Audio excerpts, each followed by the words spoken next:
night, yeah. Make all the demons quiet, yeah. We were built to thrive, yeah. I think that we've all had enough. What keeps you up at night, yeah. Make all the demons quiet, yeah. We were built to thrive, yeah. I think that we've all had enough. Yeah, I think that we've all had enough. Sick of dealing with the old plan. They know that we're calling it wrong. You got me like, oh yeah, I think that we've all had enough. Sick of dealing with the old plan. They know that we're calling it wrong. Hey, it's too late to try to go contain it. A generation fueled by creation. We live lives on a small screen nation. We control the airwaves, no negotiation. I refuse to think we need saving. Something good will come from creation.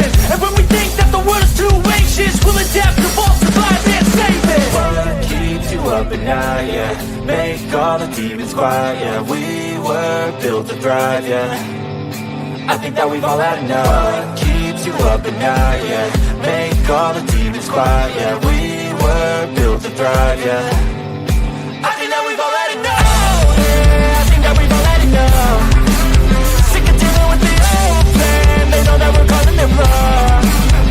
You got me like, oh yeah, I think that we've all had enough. Sick of dealing with the old plan. They know that we're calling it wrong.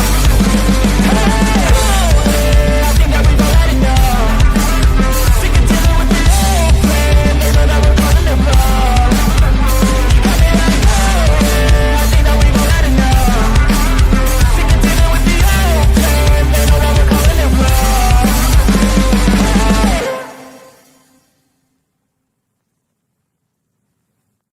Oh, look at me. I'm retarded. I'm a globe.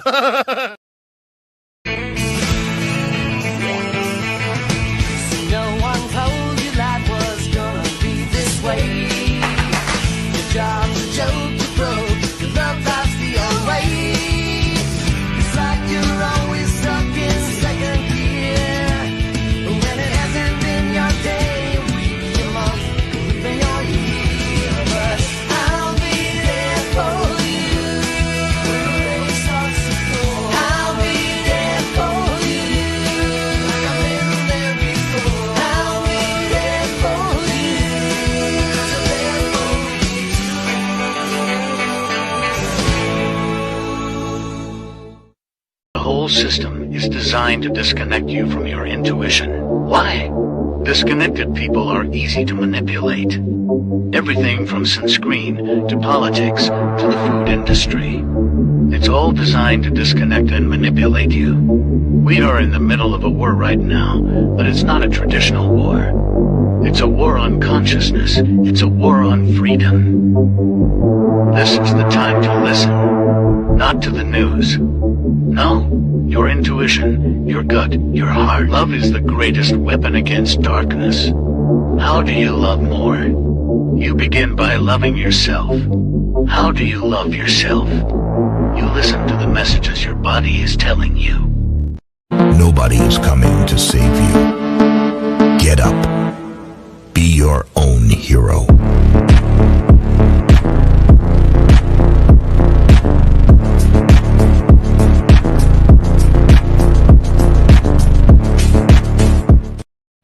Slaves used to work all day, every day, with no pay.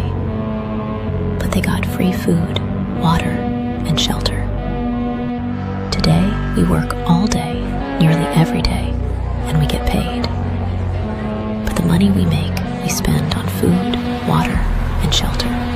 We're still slaves. The only thing that has changed is the illusion of freedom. I'm jealous knowing we found something so wild of the ordinary. You got me kissing the ground when you say you left.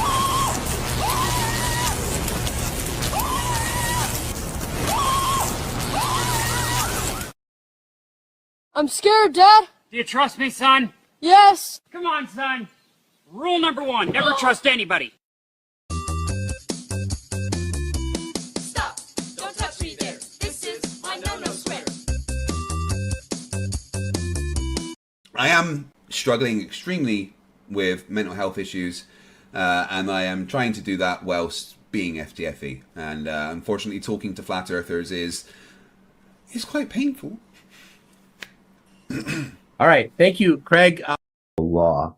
Nowhere in nature or in a controlled environment can we ever produce a volume outside of containment. What's that? Has gas been seen or what's that, brother? Taste the biscuit. Taste the goodness of the biscuit. Taste the honey sauce. Taste the goodness of the biscuit with the honey sauce. Don't get that honey sauce on me. I don't like the way it tastes with my chicken wings.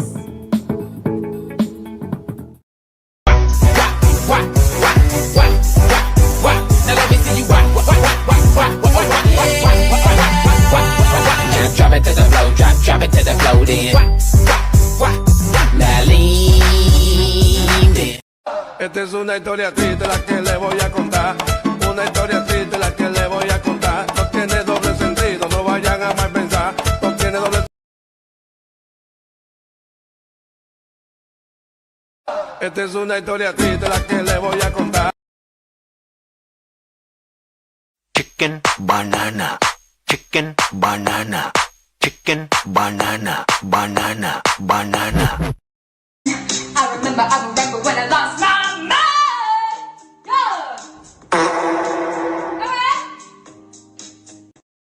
All right. Good evening, ladies and gentlemen. Welcome to Sovereign Soul Unchained Mind, coming to you from the heart of dystopia and this crazy ass clown world that we're living in here now. Oh my God.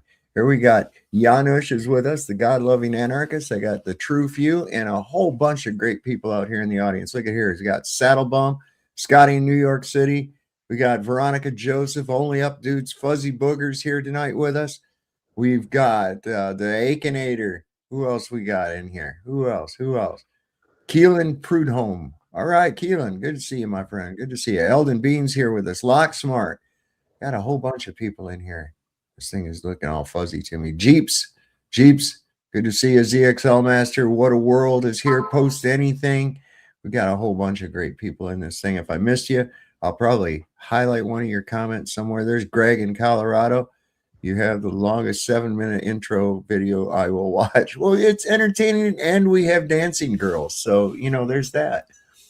So what's going on, Janusz? True Few? What's happening, guys? All good. We have dancing and farting girls. That's double bonus, Yes. That's you talent. can't have anything better than that. That's talent. 100%. Yeah, with a big T. Yeah, all good. Yeah, I'm just uploading a lot of videos. Yeah, on my channel.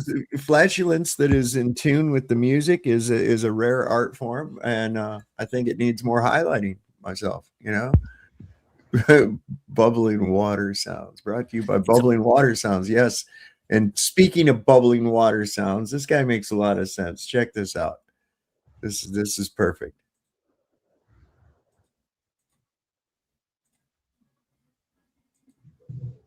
Fuck legal weed, man. I want to buy weed off the government. That's the most abusive boyfriend behavior I've ever seen. You can't just beat me up for 35 years. Like, things would be different. You want to buy a quarter for $100? Like, fuck you, man. Brick and mortar dispensaries looking like a David's tea. Guy behind the counter is always some snarky hipster. My name's Evan and I'll be your bike tender for today.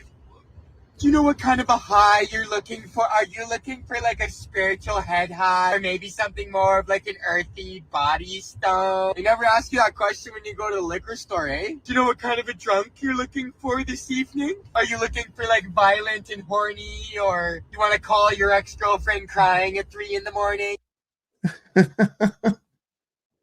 So true, man. It is, man. And it's so surreal, to me, because like last time when I was up in Michigan, this last fall, we was up there in Michigan, and I go outside the hotel out there under the veranda, and there's a couple guys out there and some girls smoking a joint. And hey, you want to hit this? I'm like, yeah, sure. And there's a cop sitting right over there in his car, and I'm thinking, 30 years ago in this very spot, under this very scenario, I would have been beat the shit out of and taken to jail, and they would have stole my weed. That's what would have happened. And now they're just like, yeah, whatever, go ahead. It's like, what kind of fucking world did I roll into here, man? This is weird. Too weird.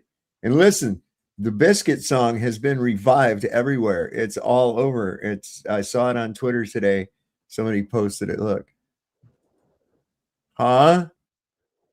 Now, this is the part that people don't usually hear it because I don't play the whole song, see? Taste the biscuit. Taste the goodness of the biscuit. Taste the honey sauce. Taste the goodness of the biscuit with the honey sauce. Don't get that honey sauce on me. I don't like the way it tastes with my chicken wings. Taste the biscuit. Taste the goodness of the biscuit. Taste the butter spread. Taste the goodness of the biscuit with the butter spread. Butter spread. To get your butter spread all on me. I don't like the way it mixes with my mac and cheese. Cause when you're at KFC, you got that special sauce to stir my curiosity. Just give me a 5-piece meal. Oh, what a deal. A big old box, it's all for me. You know I'll take coleslaw on the side. I could tell you wanted to try the potato wedges.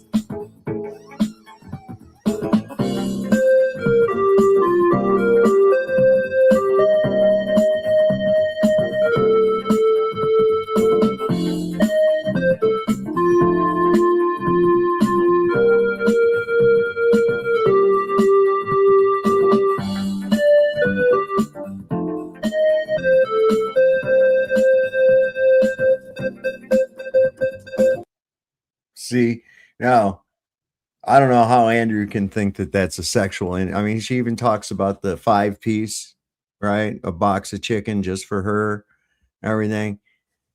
But some people are really perverted and think that that's some kind of sexual innuendo.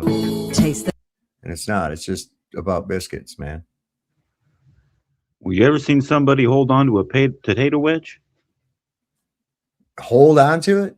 Yeah, man, it's hot. Oh, I know. Well, I don't know, man. That was a bad joke.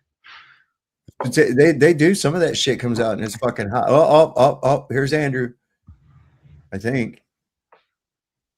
He'll sexualize it for us. Is Andrew's screen. Oh, sure, right. What's a 5-piece? What's the 5-piece mean? I don't know. Talking into some kind of train shit, right? What about coleslaw? Potato wedges. Yep. Yeah. See, it's all about just the thing about the. Did you make your biscuits? Did you make your biscuits and honey and shit that you was gonna make? No, I got way too high and just fell asleep. Oh, when I went to tonight. Well, here's what would happen if the stormtroopers got eye surgery.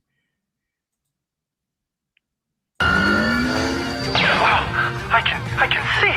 Yeah. Look out, rebels. Here we come. Bullseye. Now look out, Sandboy. Get him. Got him on the run. I got him.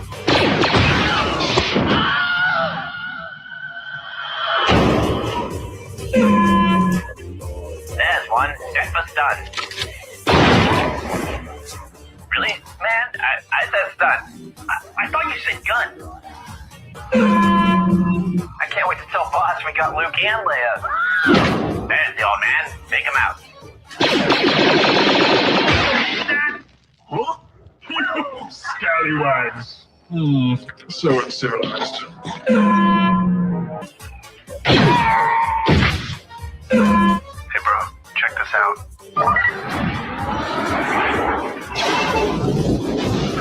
360 no-scope. You're finally able to hit shit. That's what I said. Of all the stuff that they invest in on that damn Death Star, they should get a fucking shooting range and teach them guys how to hit something with them blasters. They never hit nothing. You ever notice that? Poor fuckers ain't worth a damn. Well, that's the old movie saying of 25 guys with machine guns can be killed by one guy with a single handgun. Audie Murphy. Sergeant York. Huh? Do these names mean anything to you?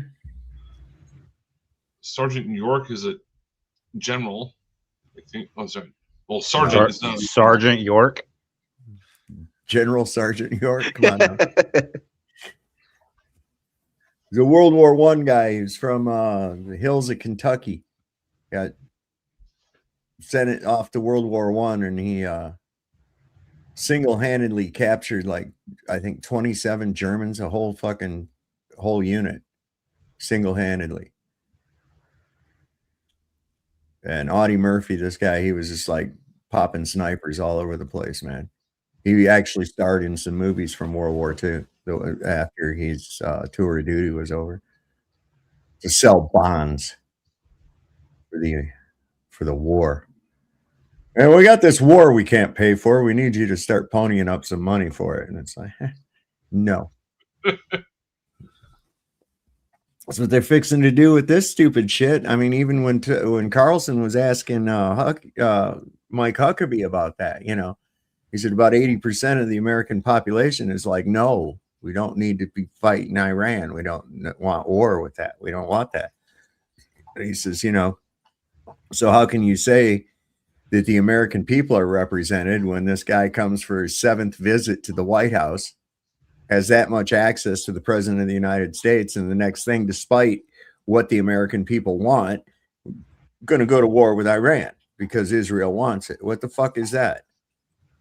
You know, and he stammered and tried to fence sit that whole thing, you know, like all of them do. Who's more important, America or Israel? Oh, it's not mutually exclusive. That there should only be one fucking answer to that. There should only be one fucking answer to that. And if you get it wrong, you hit the fucking bricks, baby. You know what I mean? You know, the weird thing about Israel that I've ever experienced, and I've never been there, but they take care of themselves. No, they don't. Oh, they're way more nationalistic than we They're a are. fucking welfare state. How is that taking care of yourself? They're okay in regards to immigration and economics and things like that. I am not real. If you would have unlimited source of income of money from the USA and from the other countries, because they are sending shitloads of money from different countries, because they always have deals and screwing people around. So you would take care about your society as well, easily. Who pays for their guns and stuff so they can like have their laws and shit? Mostly us. Okay, Yeah, my money. so they're not doing it themselves. Where's my wallet? Let me see how much money is taken out of here. Probably a fucking lot. But Yeah, I know they took a lot. We just saw the last report on how much we've sent them so far. It's sickening. We got people here in this country, you know, and we're worried about that. We're worried about that little shithole, a little despotic fucking country that shouldn't even exist. Get out of here with that. I'm tired of it. Wow. So not only is Mike Huckabee a traitor to the United States, but he's a fucking psychopath, and the most dangerous kind of psychopath. To sit there in such a nice, soft voice and use nice, soft words while justifying the murder of children. What a piece of shit. There is a special place in hell for people like Mike Huckabee who hide their evil fucking ways behind a cross claiming, I'm a man of God, while following none of the fucking commandments, and then lying about like what the Bible is and what it says about Israel. Everything about Israel is a fucking lie. And I am so fucking sick of it. They're our greatest ally. Israel is not even an ally of the United States. Nope. We have allies. We have signed treaties and alliance agreements with all kinds of European nations, mutual defense agreements, treaties and alliances. There is none of that with Israel. There are memorandums and then like money orders and agreements for us to just pay them ridiculous amounts of money, of which we get nothing back in return except their criticism and anger and outrage and attempt to censor us if we even want to ask simple questions about like, hey, are you using our money to kill those kids over there? Stop looking at us. Don't bring your cameras over here. Can't ever answer any fucking questions. These evil sons of bitches. And like, it's this all has to be on purpose. It all has to be on purpose. It's just like 1948 through the 50s. You know, when they just created Israel, the Zionist fucks, they needed all the Jews to move back to Israel. So what did they do? The Zionist Jews went out, created their own terrorist organizations, and committed terror acts against other Jewish people around the entire world, bombing synagogues, painting swastikas on shit, trying to make them feel unsafe in America and other places to get them to move back to Israel. And then you have Mike Huckabee out there straight up saying like, oh yeah, Israel needs to seize, take it all, seize all of the Middle East, take it all. Like this is their greater Israel project. They think they are entitled and promised all of this land, but they need people. So all this blatant fucking right in your face, just trying to make us hate them, is so that the other Jews will feel unsafe and want to move back to Israel. That is the only way that any of this makes sense. Because for 80 years, they have not been this fucking arrogant and obstinate and just absolutely repulsive in what they have done and said and how they've reacted to this shit. This is the great noticing. This is the revolution. It will not carry on like this. Mike Huckabee, you fucking piece of shit. He's a traitor to the United States for meeting with Jonathan Pollard. Jonathan Pollard stole our nuclear secrets, gave them to Israel, who in turn then gave those nuclear secrets to Russia during the Cold War. People have been executed for that shit. That is the level of fucking treason we are dealing with here. And Mike Huckabee playing stupid, like, oh, I didn't know anything about him. Mike Huckabee has been advocating for the release and pardon of Jonathan Pollard for decades. Like, he acts like we don't have the fucking internet. Mike Huckabee didn't just become this piece of shit. He's always been this lying piece of shit. There is a special place in hell for him. I'm just so mad about it. I hate it. I cannot stand it when people hide their evilness behind a cross and pretend to be a man of God and speak with soft voice like, oh, what? Oh, I just don't even know. I don't even know who's in the Epstein files. Oh, Tucker's actually like, there's mountains of evidence that the country that you are the ambassador for was actually operating with Jeffrey Epstein. He's like, oh, I've never seen any of that evidence. Well, no. Yeah, you have. Yeah, you have. Yeah. Because that's how you were prepared to spill that bullshit and lies in our face. Trump is walking a line of treacherous bullshit here. If he fucking starts up a war with fucking Iran, which holds zero to gain for the American people. Sun Tzu, you do not fight when there is nothing to gain. There is absolutely zero reason to start this fight with Iran on behalf of Israel. This is a foreign country that is subverting our national interests as Americans. We need to fucking stand 10 toes down on fuck all these foreign wars and fuck especially fucking Israel. These lying, cheating, deceitful motherfuckers. Like, I'm so fucking sick of it. I'm up to here with this shit. God damn. Fucking heated. Good luck to you all. Fuck Israel. Long live the Republic. Okay, so Mike Huckabee, I had to look him up because I wasn't fully comprehensive as to who he actually is. But according to the internet, Michael Dale Huckabee is an American politician, diplomat, and what? He ran for president. Oh, that's probably why you don't know. And a Baptist minister serving as the 29th United States ambassador to Israel since 2025. A member of the Republic Pardon. He served as the 44th governor of Arkansas from 1966 to 2007 and ran for his party's presidential campaign in 2008. Okay. I did not know that. How are ministers running for political office? Isn't that like freaking Truth in the state? Well, it's these fucking evangelicals that want to bring politics to the pulpit all the time. You know, these Judeo-Christians. A lot of the founders warned of that. Uh-huh. That's why it's in the first freaking article of the Bill of Rights. Well, you know, he kind of said, yeah, I think that would be okay if Israel went and took all that land between the Euphrates and the Jordan, right? Well, that wasn't a real wise thing for him to say. Because now the ministries of foreign affairs of Saudi Arabia, Egypt, Jordan, United Arab Emirates, Indonesia, Pakistan, Turkey, Qatar, Kuwait, Oman, Bahrain, Lebanon, Syria, and Palestine, together with the Organization of the Islamic Cooperation, or the OIC, and the League of Arab States, and all these things, they went out and condemned what he said about that. They said, no, wait a second. What do you mean you support their right to take our fucking land? What are you talking about? He said, yeah, it would be fine if they just took it, you know. Oh, okay.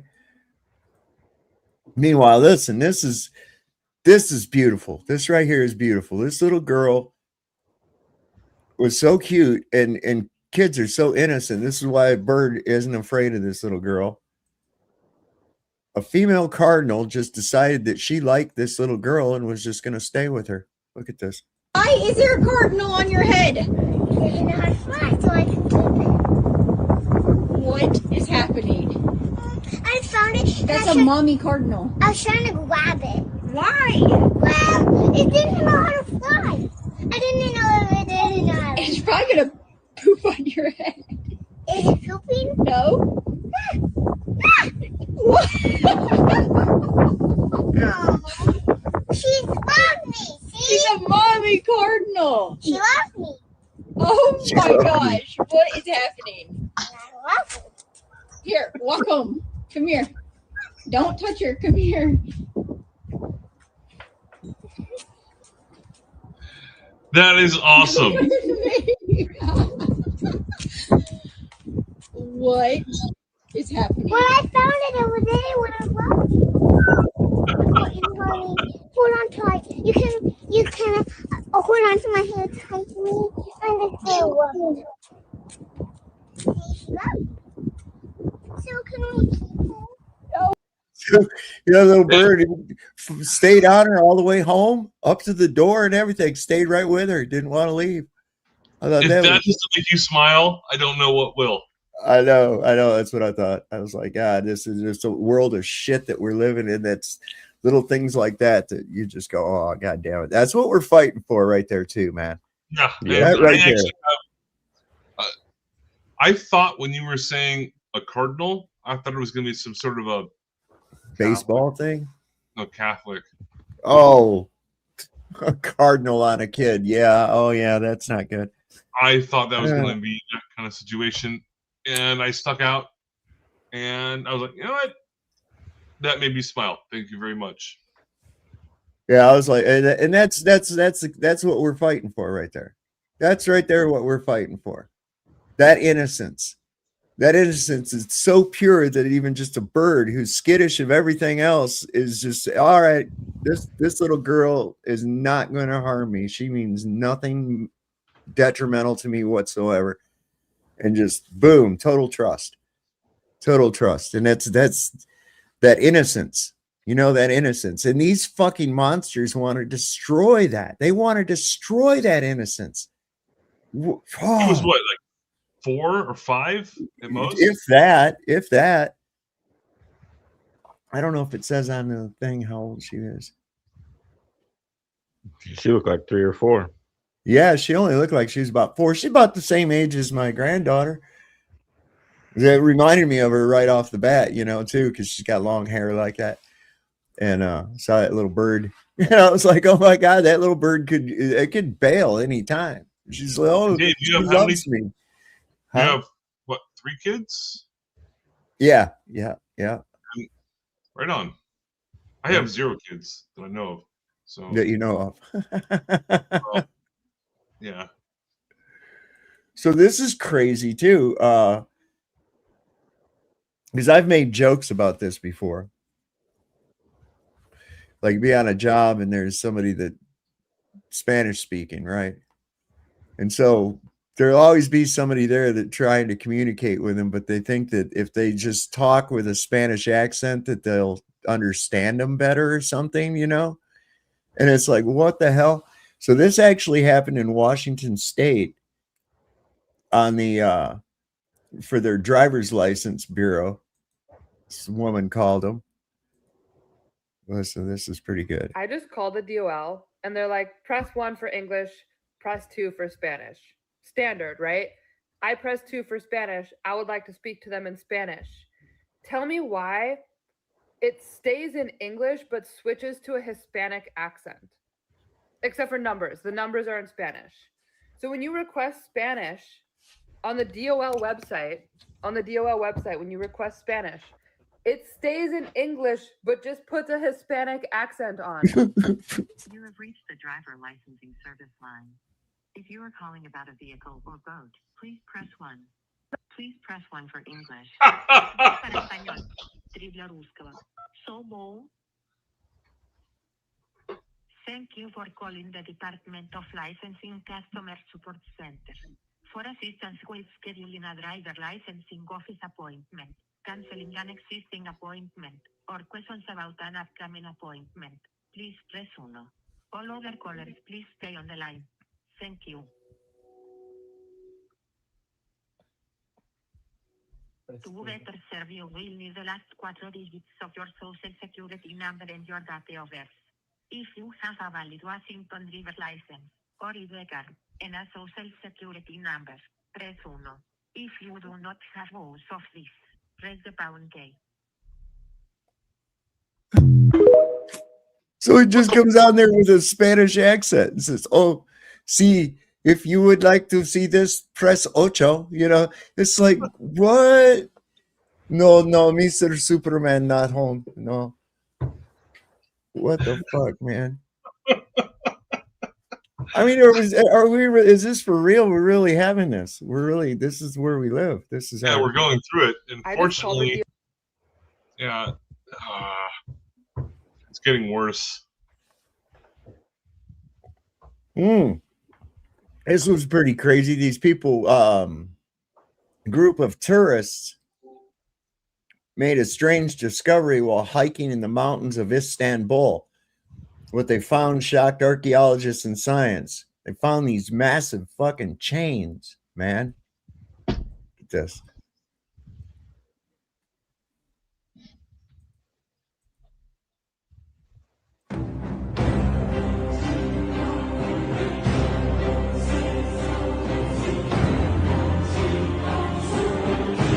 Yeah.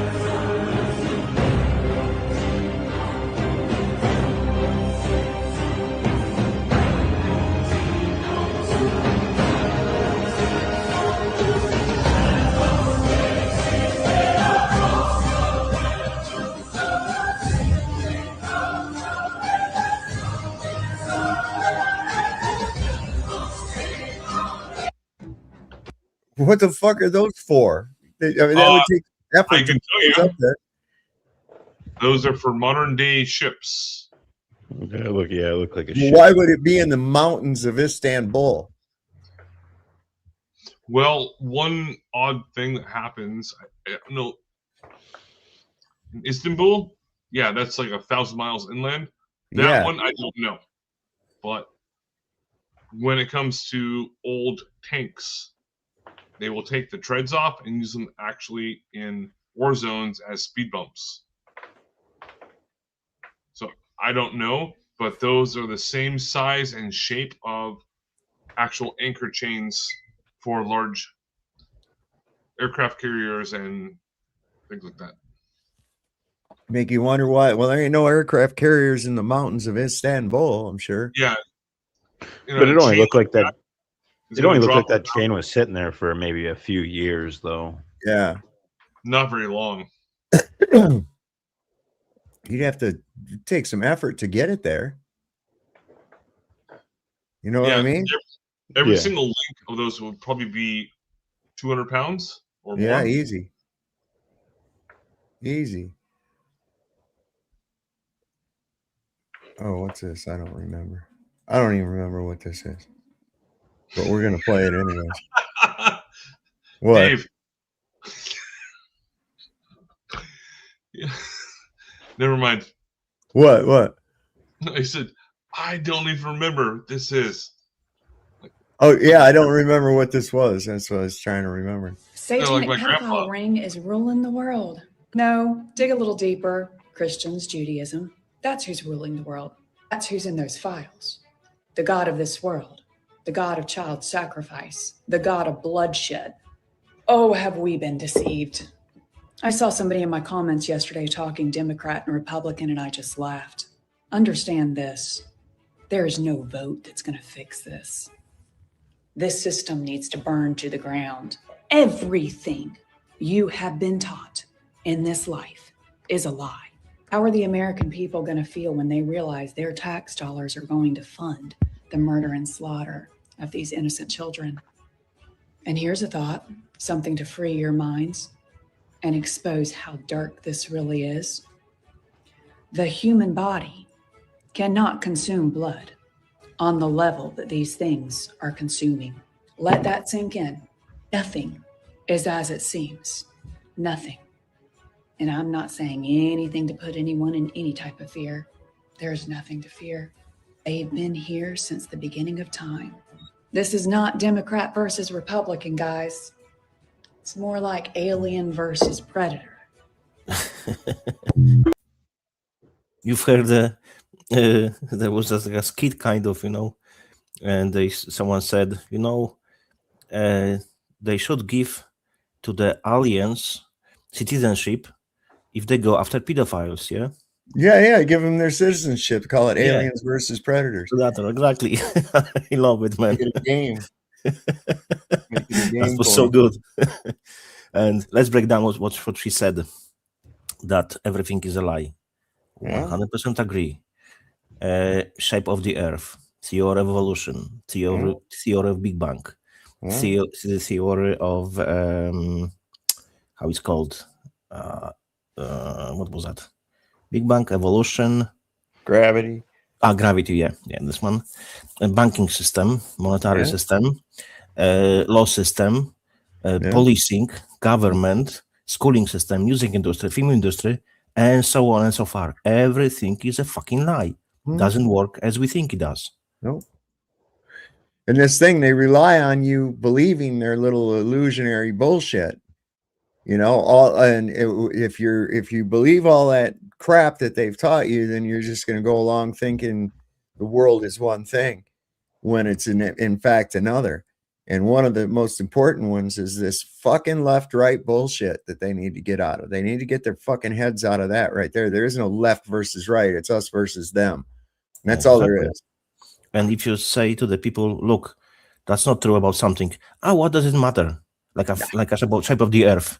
Yeah. It fucking matters, because if they can lie to you about such big thing as a shape of the earth, they can lie about anything and everything. If you consider yourself a relatively intelligent human being and you believe in something so preposterously impossible like that, they've gotten you to accept that based on your perception of the people that present it to you. That's it. And then the other half is going to be your pride, because you don't want to admit that you got fucking hornswoggled. Because you don't want to admit that. I agree with you. For that, you see, because it's related to ego, and ego is from Satan. That's what it's powered on by. So, if you believe in a globe, that's exactly starting from there. The programming, freaking schooling system, TV, music industry, film industry, freaking everywhere. Those that can convince you of absurdities can get you to commit atrocities. Exactly. Yes. Each government was doing that, historically speaking. I agree with you. This is it right here. This.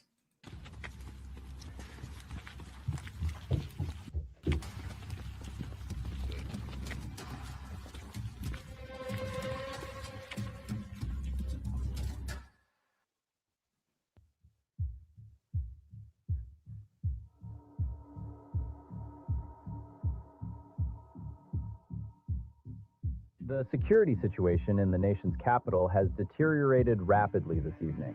A massive and visibly agitated coalition of citizens has descended upon the White House complex.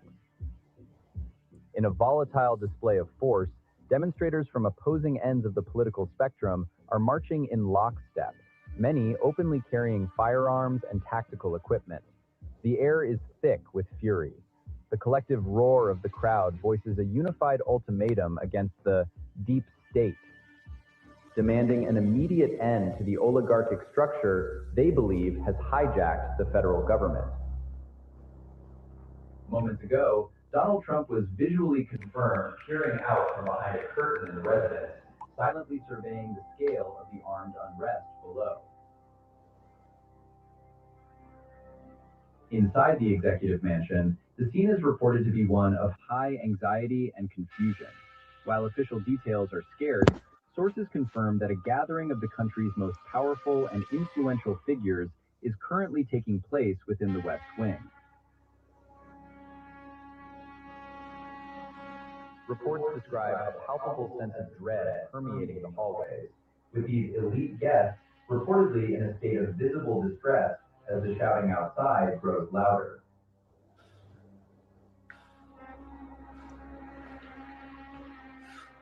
Security protocols have reached their maximum level. However, adding to the chaos, unverified reports are now circulating that a mysterious, unidentified individual has effectively assumed command of operations within the White House, bypassing the standard chain of command. The identity and agenda of this figure remain unknown. Good God.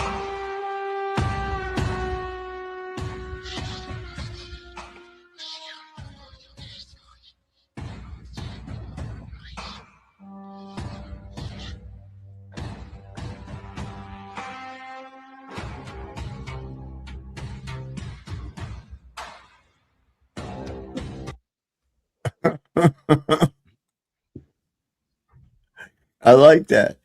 The throngs and throngs of people outside, and they're just in there like, what the fuck are we going to do next? Did you see where that idiot was talking about giving himself the Congressional Medal of Honor? You can't do that, can you? Or they can't? He's in the chain of command. Fuck it. Yeah, like... No way. I doubt it. I don't think you can award yourself, can you, as an officer? I don't think so. He'll try. Another officer. Listen to this. If you're a combat veteran like I am, or you have any respect for soldiers and service members, you need to hear what just came out of Fearless Leader's face. I decided to go to Iraq, and I flew to Iraq. I was extremely brave. In fact, so brave I wanted to give myself the Congressional Medal of Honor. I said to my people, am I allowed to give myself the Congressional Medal of Honor?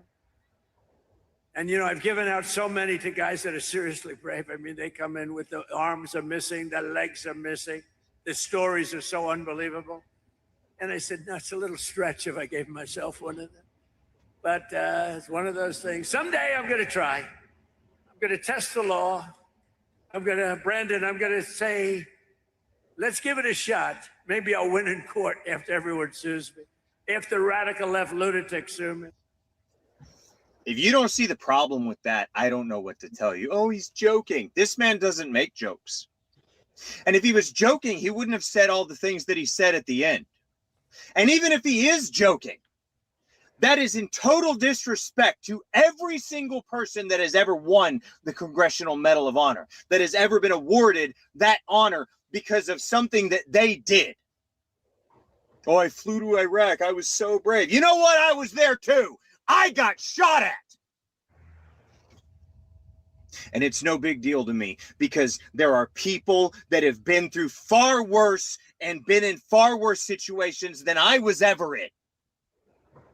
I've had my fair share of combat, and I would never make that joke.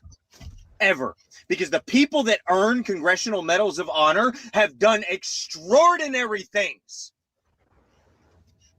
And to even joke that you're going to give yourself one simply because you went to a place, complete and total disrespect. And then goes on to say that anybody who has a problem with him doing it is a radical left lunatic that's going to sue him. We'll try it one day. We might try it one day. Maybe I'll win in court afterwards. That's how I know he's not joking. Y'all said he was joking about the Peace Prize thing, and look how that turned out. I don't care. Like a lot of the videos that I have made about a lot of the stuff that he has said and done, I don't care which side of the aisle you are on. This is not okay. It's not okay. It's not okay. It's not okay behavior. It's not okay for the president of the United States to say. It's completely disrespectful. I don't know. I don't understand how anybody can support him at this point. I have I to agree. Why are we so upset about these like awards from the pedophiles army? Like, who gives a fuck about their awards? You know, that's what I've learned. Like, I'm an army vet too, man. Like, so like, but I just don't give a fuck about that shit anymore. And why should anybody else? And like, anybody that got the Medal of Honor, you were fucking invading somebody else's shit and earned that. Yep. You had nothing to be fucking proud about. But think about this. This is the whole thing about the even if you don't see it as that, and there's a lot of people that do. You know, CMH. That's the highest award you can get. In fact, so much so that if an enlisted man carries the Congressional Medal of Honor, an officer has the obligation of saluting him first.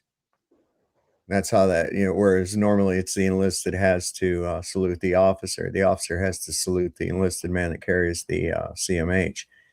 The exception to that rule is in combat situations where saluting is not allowed. Yeah, that's why if you really don't like your CO, salute that motherfucker every opportunity you get. Yes, sir. Yes, sir. Make sure that a sniper out there knows somehow that he's important.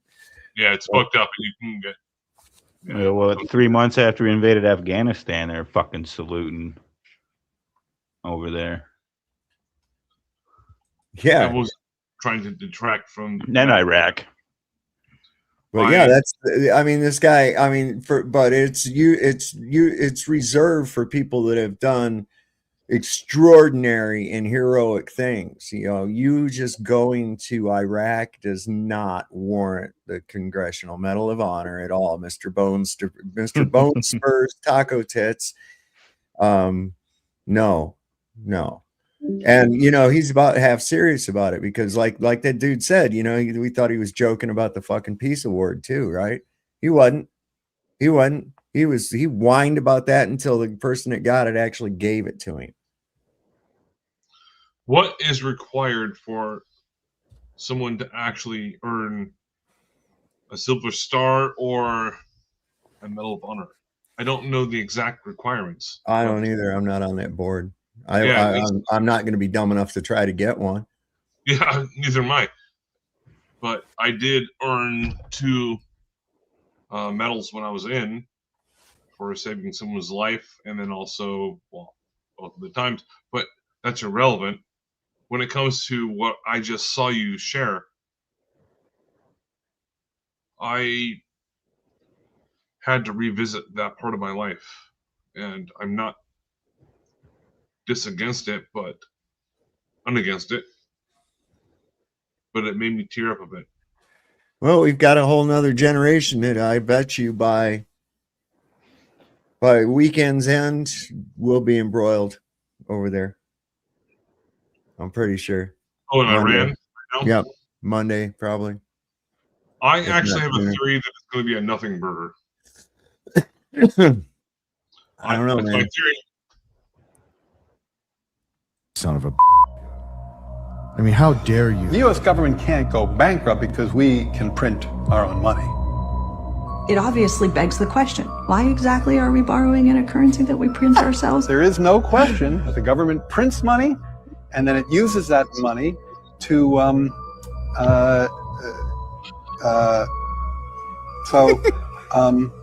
yeah, I guess I'm just I can't really talk. I don't get it. I don't know what they're talking about. Like, 'cause The economic advisor to the president of the United States was that gentleman, right? Son of a the economic advisor to the president doesn't even know how our fucking money works.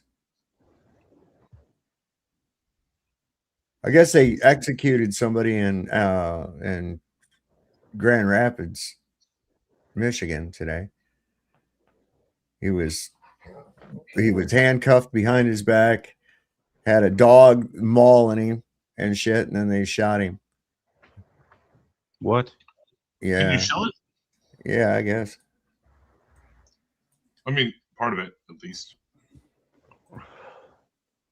Grand Rapids Police Department in Michigan executed her son, shot him in the back of the head at close range. She has to go see his body right now with gunshot wounds to his head and injuries to his face from police dogs mauling him while he was on the ground. Daquan Johnson was shot by the Grand Rapids Police Department in the back of his head while he was on his stomach with his hands behind his back. Damn, bro. That is savage. Yes. Yes, indeed. Yes, indeed. So this is interesting. This is AI, but I thought it was pretty cool how they did this. I have nothing to hide except for file number EFT A012455100, which implicates me in the sex trafficking, murder, and rape of young women, including contestants in my very own Miss Teen USA pageant. Remember that pageant? It was so much fun. I used to barge in their dressing rooms all the time. Remember, I bragged about that publicly? Anyway, no need to worry. The DOJ deleted that file from their website, and it's all gravy, baby. One down and just 37,999 more to go. Is that it? What? 37,999. Well, and the total unredacted, he's over 1.5 million times he's mentioned.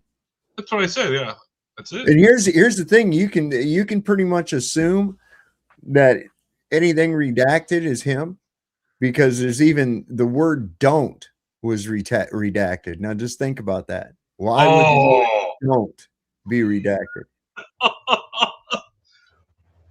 Yeah, Don T. I'm going to hold back. Oh, Donald. Oh, that's more cryptic.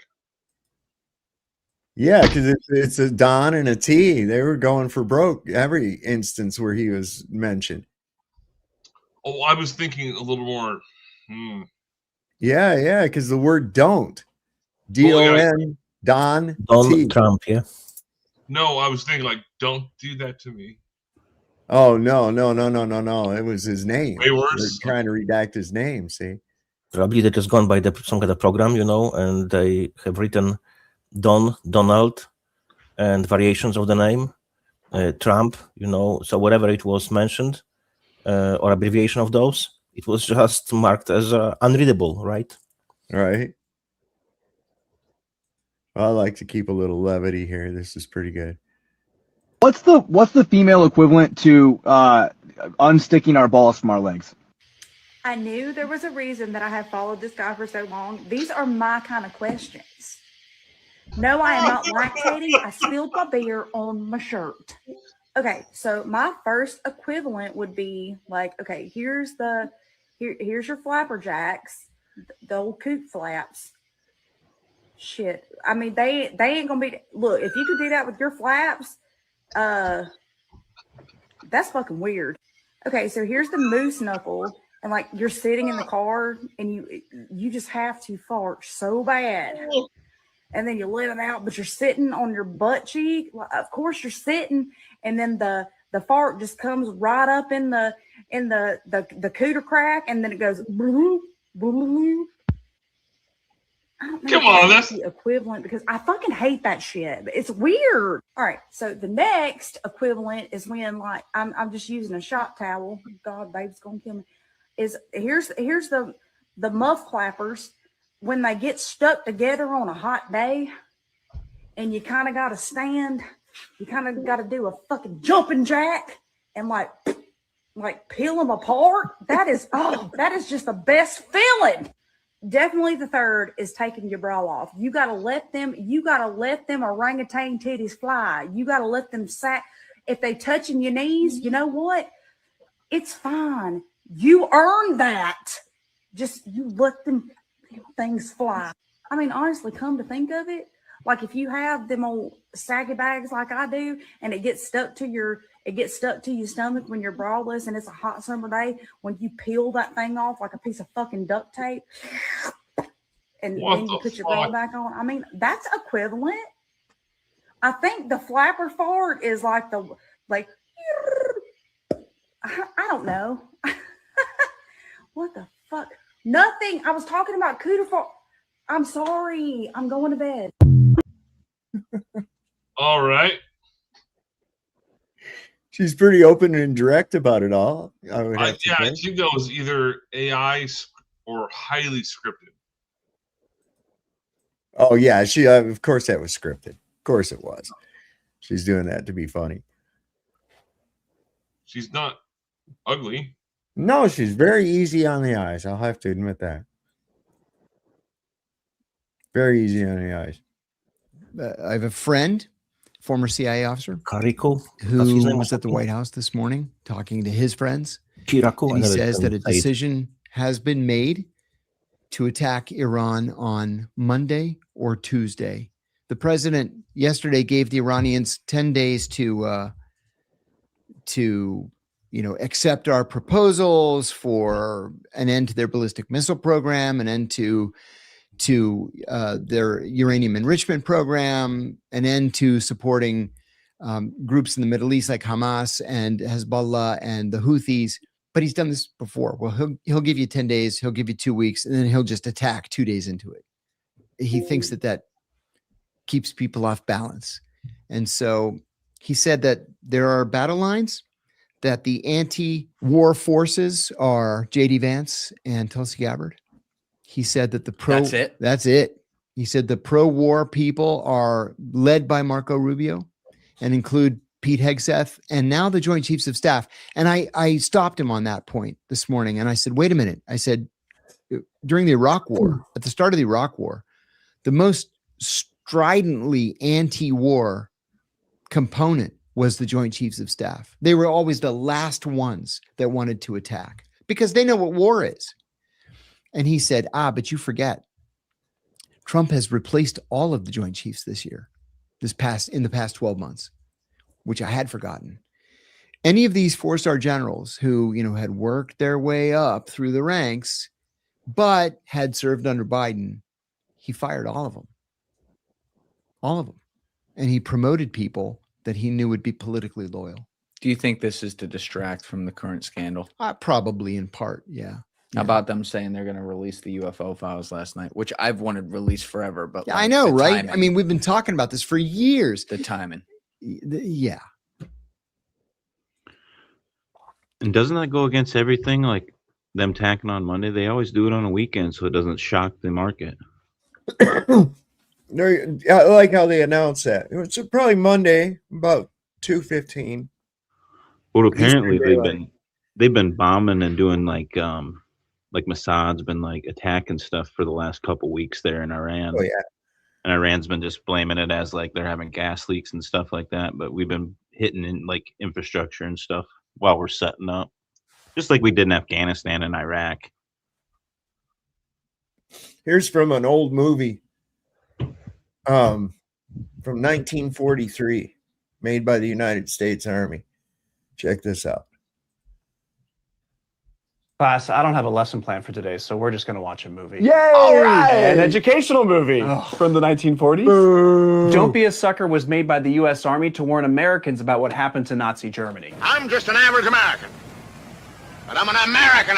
I've heard this kind of talk before, but I never expected to hear it in America. Some of the things I see in this country of ours make my blood boil. I see people with foreign accents making all the money, holding jobs that belong to me and you. By the way, you know who's taking the jobs? 107% of those jobs are taken by illegal aliens. Sorry, the TV must still be connected to my TiVo. No, let the magic TV keep going. Now you know them. You know what they stand for.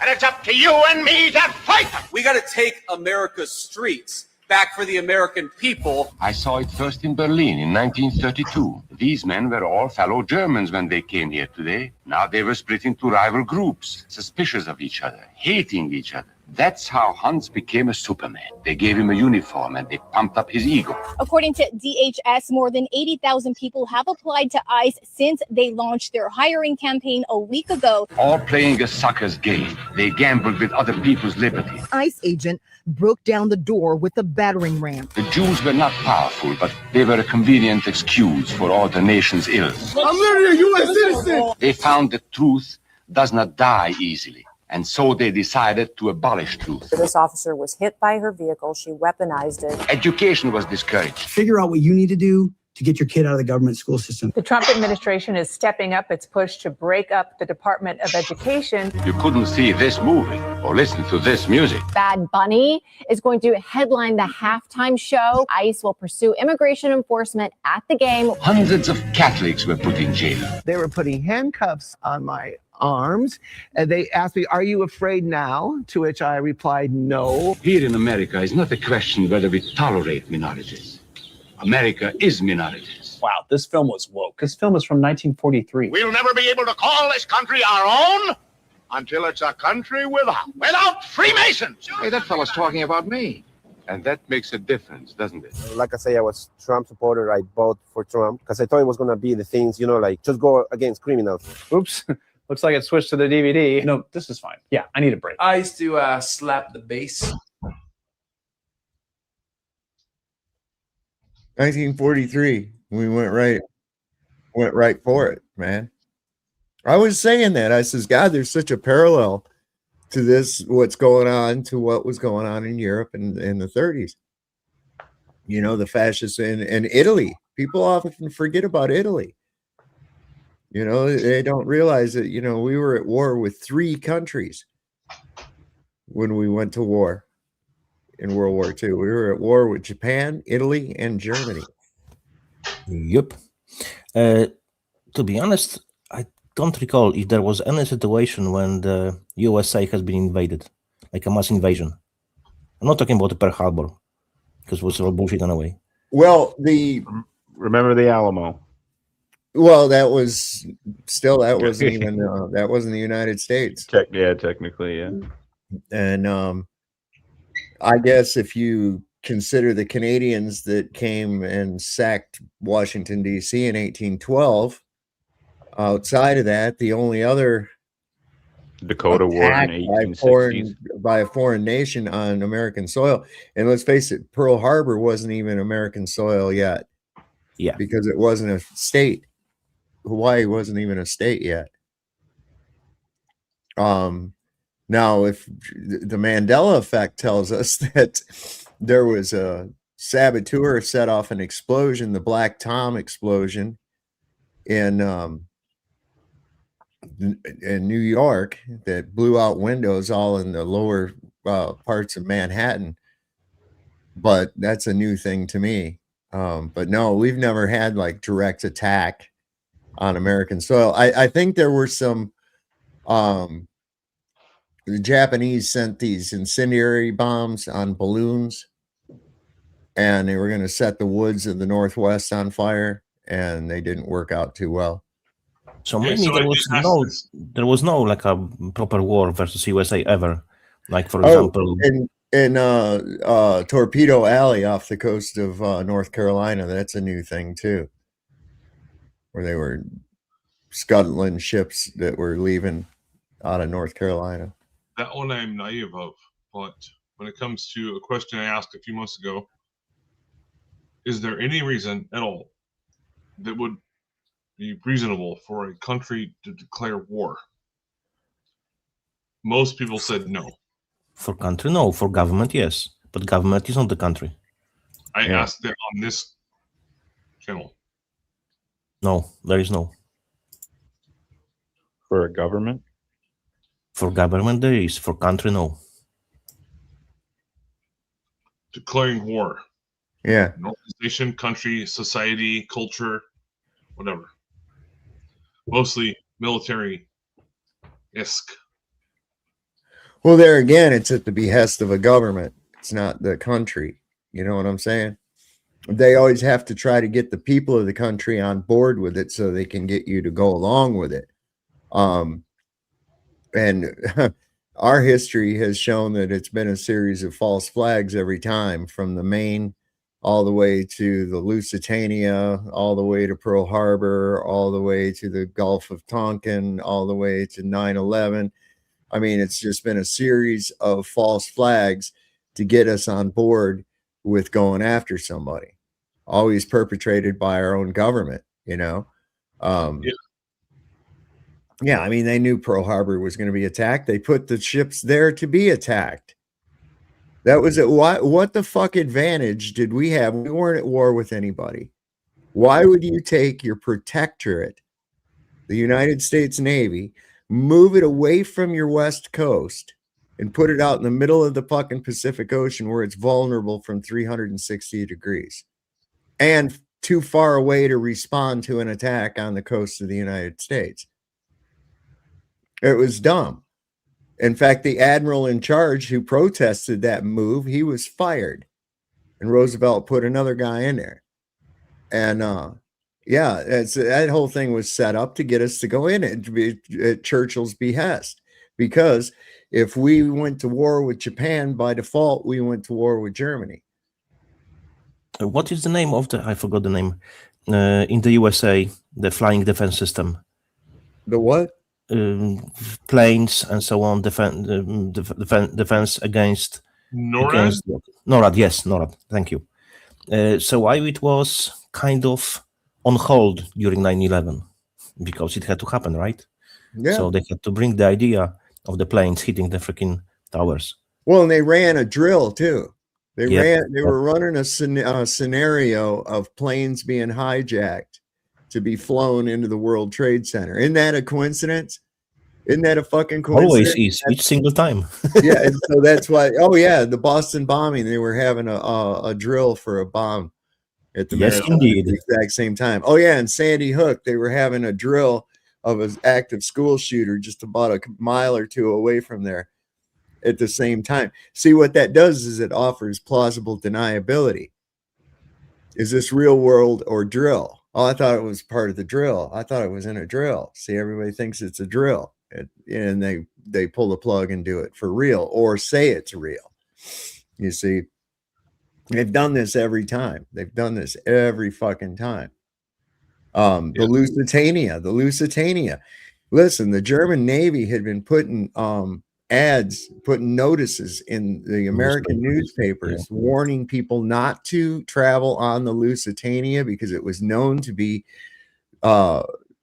bringing arms to the Britons, and it was a target of the U-boats, and there were warnings, right? Yeah. So it had a naval escort, and somewhere in a bank of fog off the coast of Ireland, they lost their escort and bam, got sunk. U-boat sinks them. Oh my God, there were Americans on board. Those dirty fucking Germans. We need to get involved in the war. We need to get over there. We need to over there. What was the crack? Hey, you got to give credit to the Germans. They were a small country compared to the massive amount of countries around them, and they fucked shit up. The Germans. They're systematic people. They're very systematic. They're very efficient people. Not any longer. They were. You're correct. They were. Yeah. Yep. They've been mongrelized. The Jews won. Yay! In 1993, Jews said there is a war versus Germany. Then there was a war, the Austria, I believe. It was Austria versus England. England was losing. They had ammunition, water, and food for 2 weeks, I believe, or 1 week. Then the Germans said, okay, let's not make a war, because at this time, Austria and Germany had a pact. So Germany was helping. So they said, okay, we just stop the war. No one win, no one lost. That's it. But then because Jews, they hated this country. So they said, okay, they gone to the Jews in the UK. They told them, do not sign the pact. We will create a possibility for you to win the war. We bring America. So then the UK Jews gone to the USA, and you have Lusitania, and America was involved, and Germany lost. They paid the reparations, right? They just finished paying reparations a couple years ago for the first war, not even for the second, for the first. So check this out. I agree with this, Brad. As everybody's reading these Epstein files that have come out recently, I want to ask everybody a question. Every file that I have read so far, every file that I have seen people talking about so far is entailing what happened to these poor young girls. Girls, not young women, girls, they were children, so let's not call them women. But we have no files entailing the horrific things that happened to the young boys on the island. And we know there were male victims. We've heard them come forward and talk about it. And if I'm wrong, please correct me. Please correct me. I don't want to be spewing this information. But my theory is that they're not releasing the files with the boys in them yet because they're fine with being seen as pedophiles, but they don't want to be seen as gay. That's what I'm saying, man. Because we know that there were guys involved. And like with this Sasha Riley's one, and of course there's others. And I'm like, you're not hearing nothing about those in these files. And it's like, they're not as worried about being called pedophiles as they are worried about being called gay pedophiles. I mean, how'd you get that tent peg? What's your problem with the butthole there, Donnie boy? What's the matter? Why's you got to be wearing the diapers there, buddy? Why you shit yourself? What's up with the tent peg, bro? Right? Why you wanting somebody to do weird butt stuff to you? What kind of weird shit you got going on? Yeah, there's something super weird, and I would say if any man was basically involved in that kind of situation, there is a single bullet or a rope. A single what? A bullet or a rope. I don't understand. They don't deserve to exist anymore. Oh, no. You got to make it slow, painful, in public. Well, yeah, the rope is... Okay. You know what I'm talking about? You know, can you imagine, like, having your insides pulled out right in front of you, out onto the ground, and you got to just stand there and let them be hanging out while you're tied to a pole? Fucking animals come up and start chewing on them and shit. You imagine that? Yeah, I can't. I don't want to. That's the kind of shit I'm talking about. I'm talking about some fucking medieval shit with these motherfuckers. That would stop a lot of those retards, you know, because they would see this, what could happen to them, and they wouldn't fucking dare to go with their desires. Yeah, they go to prison nowadays, and they're like, prison means nothing, man. I get somewhere to sleep with air conditioning or heating or whatever else. I'm there for the rest of my life, and I get to do like once in a while kind of things. How about an Algerian hook? What is that? Oh, it's a horrible fucking thing. Google that one time. The worst I've ever heard of. Google that one time. Let me see if I can pull it up here real quick. Yeah, you probably shouldn't. But...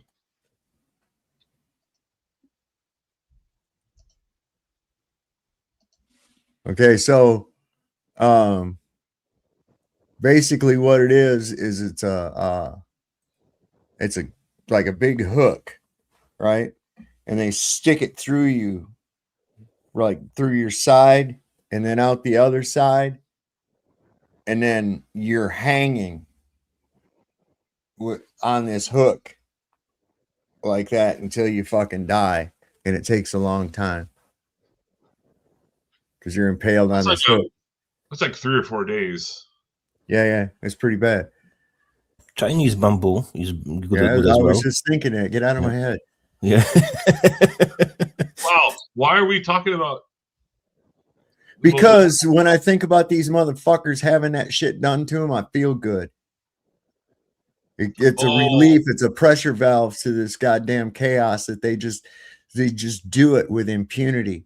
They do it and they just lie, and they got their fucking assholes that lie for them and shit. And they go through all this procedure and everything.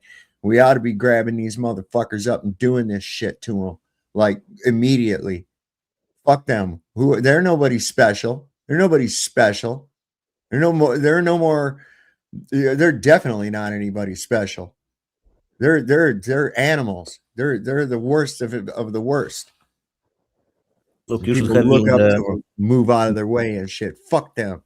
You should have in the USA like Armia Krajowa in Poland during Second War, Polish army. It was underground army, partisans, right? Yeah. So whoever was working with the Germans or with the Russians, they were coming and killing them. That was it. Yeah. That was from the for the Poland, for your betrayal, you deserve death, and it was on spot, straight away, shot in the head. Listen, we're going to war. It's no longer a matter of if, but a matter of when. America is about to enter a new war. And not with an enemy of ours, because Iran has not done a single fucking thing to us. But we're about to go put American lives in danger. We're about to go spill American blood on foreign soil again. And not because America was attacked or America has been threatened, but because America is ran and controlled by a mass murdering ethno-state who runs blackmail and controls all U.S. politicians, and they want all their neighbors killed. Because their sick pedophilic Talmudic beliefs has them wanting to fulfill the Antichrist prophecy. And Americans are Zionist Jew state puppets. There ain't going to be no Israeli fighting that war. It'll be our brothers and sisters dying for it. Us, the Goyim, the fucking Gentiles, the less than human people, according to them. They wage the war, we the Goy fight it. And our president is a Jew cuck that ran his campaign on no new wars and is literally about to set off World War III. And again, miss me with the Democrat, Republic, Trump this, with your fucking programmed Muslim hate. Iran ain't done a fucking thing to you. Iran is not a threat to you or to us. And this is why I stress that you have to do your research. You have to revisit history from a different lens, with a different perspective. You got to learn about who's been behind all of our world wars, who owns all the banks, who owns all the media, who consistently spins the narrative. Learn to follow the cord from the puppet to the hand that holds it. Follow the string, because I promise you, it has been and continues to be the exact same usual fucking suspects behind everything that is wrong with our whole world. But since they own and control the media, you'll never find out unless you go actively looking for it. They will continue to spin their narrative as long as they can, and as long as all you goyums keep falling for it. Me, you, all of us, we're nothing but goy slop to them. We're animals. And honestly, the only war that needs to be waged is the war of the rise of the Goy, the rise of the Gentile versus each and every single cabal, Satan worshiping, Zionist, Bolshevik, ideal believing sick fuck. We as a nation need to divorce ourselves from the murdering state of Israel and stop fighting their war. These people are not our allies. These people are not our friends, and they provide absolutely nothing fucking good to our society. Them and their sick pedophilic Talmudic belief is everything that's wrong with the world. If they want war with Iran, go fight your own fucking war, you bitch ass pussy. Go send your Israeli soldiers to go die in that war, not Americans. And I stand by everything I say, and I apologize to absolutely fucking nobody. I love you, my boys. Let's go. Namaste.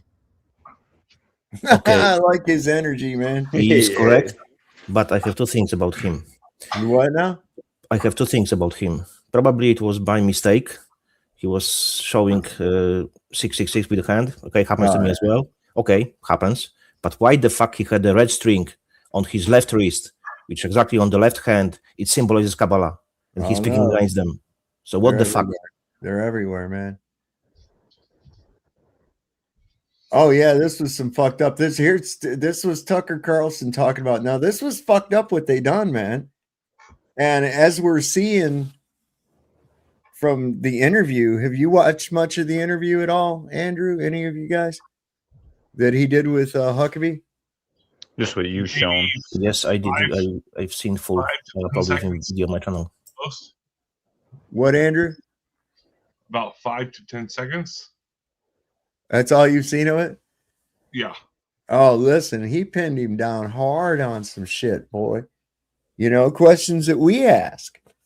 You know, like, what is it? How is it these people have this right to this land? You know, can they prove that they're genetically, you know, belong to that land, that their ancestry goes back? Can Bibi Netanyahu, can he, you know, take a DNA test and prove that his ancestors come from that region?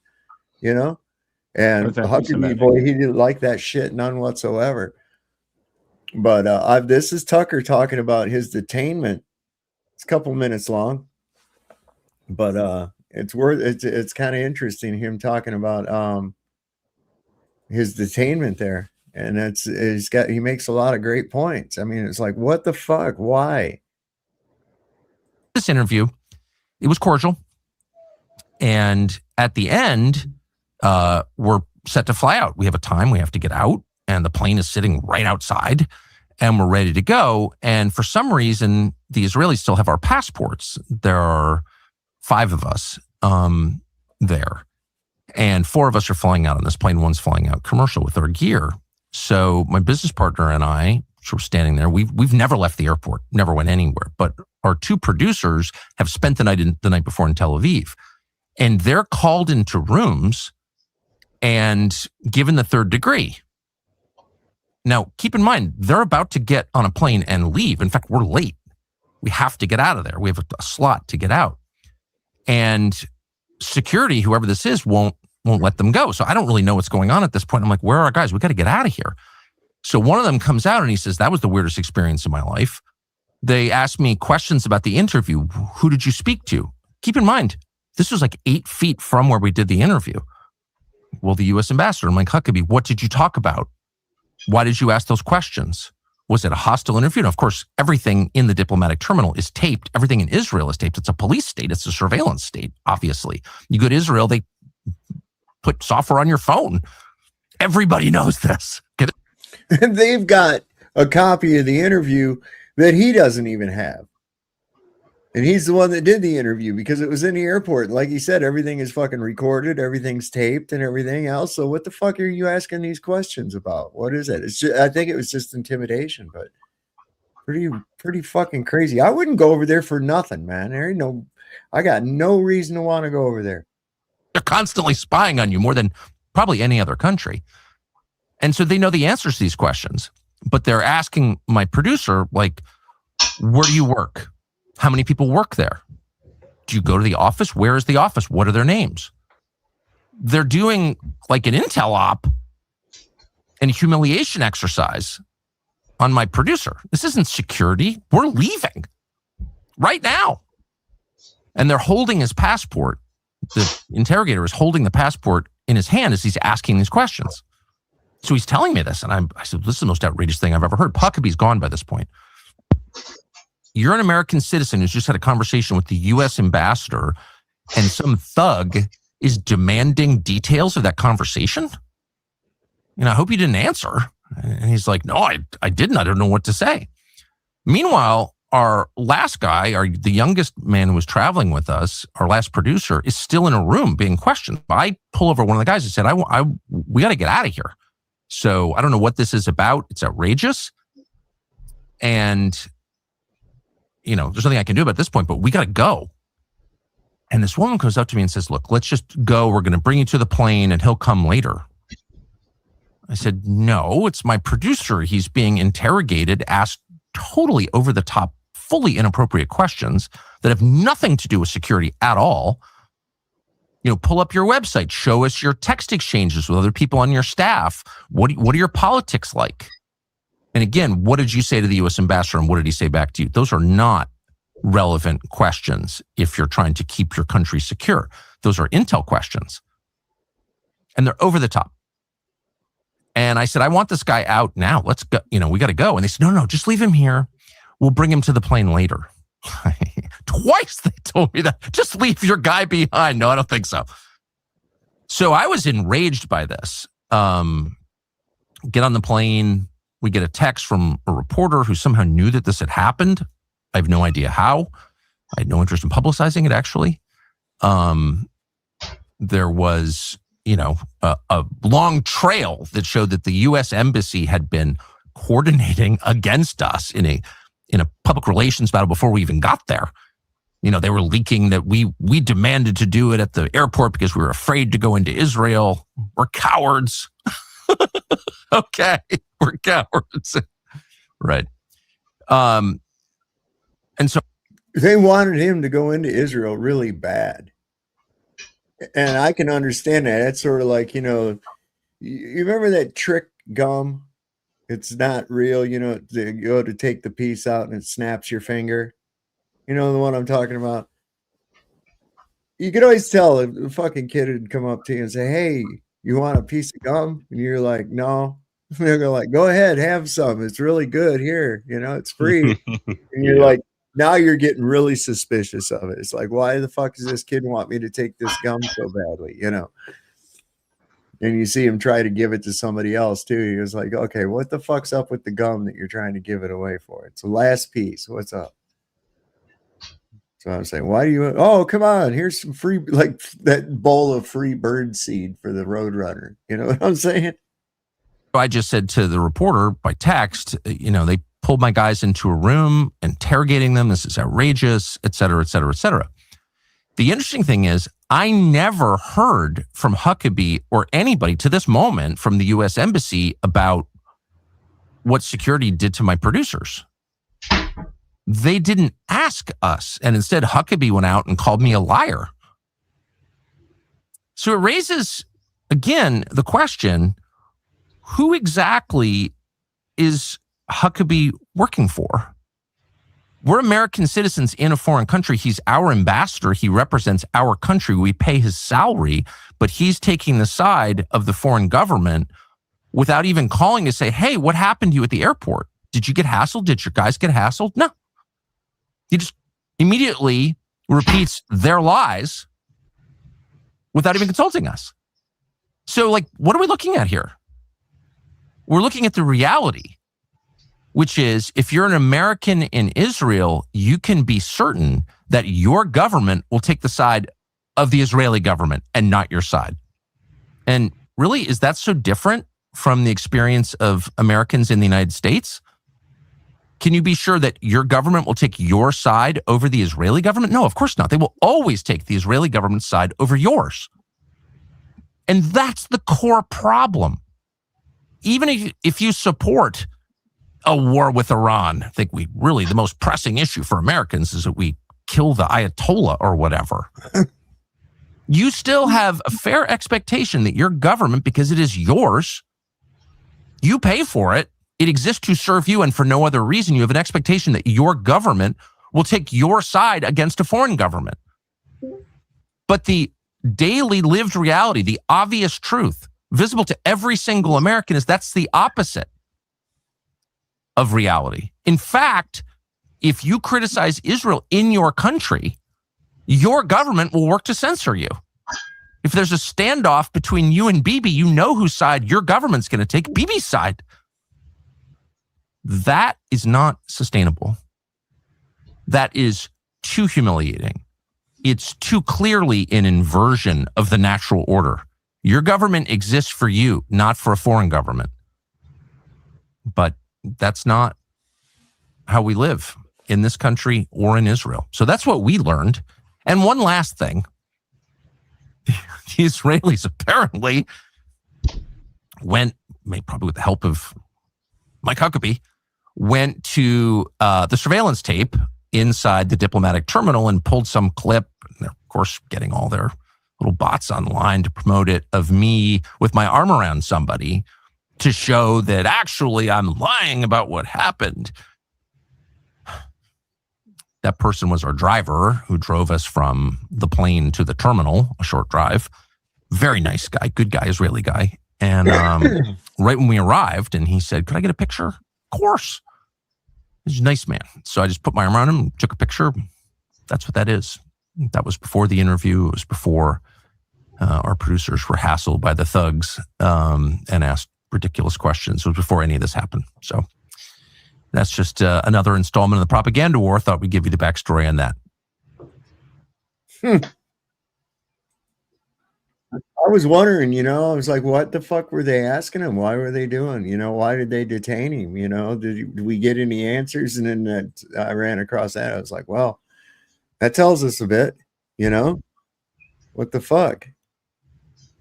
What's that all about? I think it's because he's calling out this shit. And I think that the nature of the very questions that he was asking Huckabee, I think that was skating on thin ice in Israel. It'd be one thing to be saying it over here, but you're over in that country, man. They're liable to, if he wasn't who he was, they'd have put them in a fucking, you'd never hear from him. You wouldn't know what happened to him. That's a very good point. If I, Andrew Baker, were going through the airport to Israel, I would probably not be flagged the same way. Or I'd get flagged right away. Okay. Why so? Oh my God, man. I mean, over the years, things on my they're gonna scan your social media and shit and find out about you. They probably already got a file on me. You know what I'm saying? I'm what they call antiseptic. See? Gotcha. Okay. But for me, aren't they making some places for people like that? What's that now? Aren't they making some new places for people like that? I heard they was. I hope they're nice. I hope they got bunk beds. He said, hope they're nice. Yeah, I hope they're nice. They'll never get me into one of those fucking things. It ain't gonna happen. It would be a battle. It's gonna be a bloodbath. Are they? I won't make it out. I'm pretty sure I won't make it out of it. But you're not putting me in one of those things. That's all. And I think, Dave, I've heard you and other people say it, that your second right is to uphold your first right. That's right. Something like that. Use my Second Amendment to defend my First Amendment. Yeah, that's it. Here's a good old Stu. You can't sign into social media right now without seeing countless accounts, whether you're on X, Facebook, Instagram, or TikTok, that are going out of their way to defend Donald Trump, to defend members of his administration from the realization that they are a pack of shekel-stealing pedophiles, from the realization that every branch of government is under the control of these people. The mind control and the manipulation of this country goes so deep. They go so far that Americans are willing to dismiss all of this information that we have at our disposal and say, yeah, Trump's the good guy. He's going to save America on his white horse. So what if he's mentioned in the Epstein files 38,000 times? It's all a Democrat hoax anyway. And then on the other side of the fake aisle, they will tell you pretty much the same damn thing. They'll tell you that their Democrat congressman who ran cover for Joe Biden, who molested his own daughter, is trying to hold these pedophiles accountable, but the Republicans won't let them do it. Both sides, the entire system is engaged in a massive cover-up of unspeakable crimes, and they expect the rest of us to just move on. The latest release of these Epstein files from the DOJ has put the complacency, the Stockholm syndrome of the American people on full display for everyone to see. These files, they show everyone in plain black and white that our government is so compromised that even the sitting president of the United States is mentioned over 38,000 times. Jesus. And there are still millions, 6 million pages that they tell us we are never going to see. 6 million, huh? 6 million. There are tapes that they will never release. There are names that they will never unredact. And even though members of Congress are supposedly right now digging through and sifting through unredacted versions of these files right now, identifying those that are responsible for the crimes that are documented within them, they aren't sharing that information with the American people. So yeah, across all branches of government, even as they tell us that we're in the middle of a reckoning with the truth, the United States government is running cover for pedophiles because they are the pedophiles. And for some reason, millions of people still don't get that. Well, he's got that cool rock and roll music. It's awesome. I like it. I like it. I love it. I want some more of it. Do you like it? Do you love it? Do you like the biscuit? Yes, you do. You all love the biscuit. And Andrew, I'm disappointed in you, man. Because you were supposed to like video you making biscuits with honey. And yeah, what happened with that, bro? You didn't do it. You slacked off, man. You slacked off. Because I was gonna make some biscuits and then I got high. Right? I did slack off. Yeah, it's like that song. I was gonna make some biscuits, but then I got high. Yeah, basically. That happens. I know. I've done that. What were you doing with those biscuits? I didn't make any biscuits. Oh. Yeah, see, that's the thing. That's just it right there. See, I've done that. It's like you sit there thinking about the marvelous sandwich that you're gonna get up and make, and you keep thinking about it, and 40 minutes later, you're still thinking about, boy, when I get up, I'm gonna make this really cool sandwich. That happens with that couch lock weed.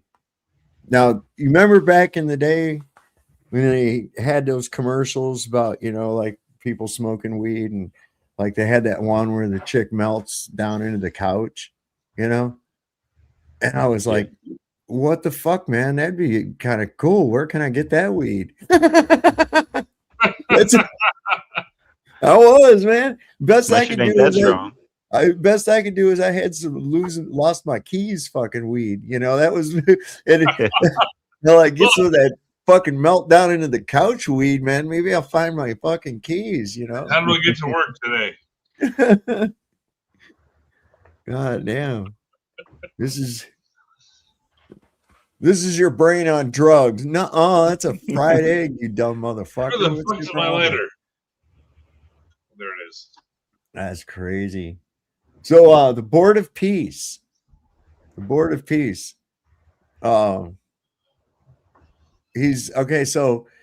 gonna take the money that he's gonna award himself by suing himself, and he's gonna donate it to the Board of Peace to pay his part, right? So it's basically we're gonna pay it, and he's the lifelong fucking ruler of it, and he manages all the money, and all the countries like Belarus and these other outfits that are going to be like members of the Board of Peace. Tony Blair, I think, is going to be on it, and there's a whole host of people.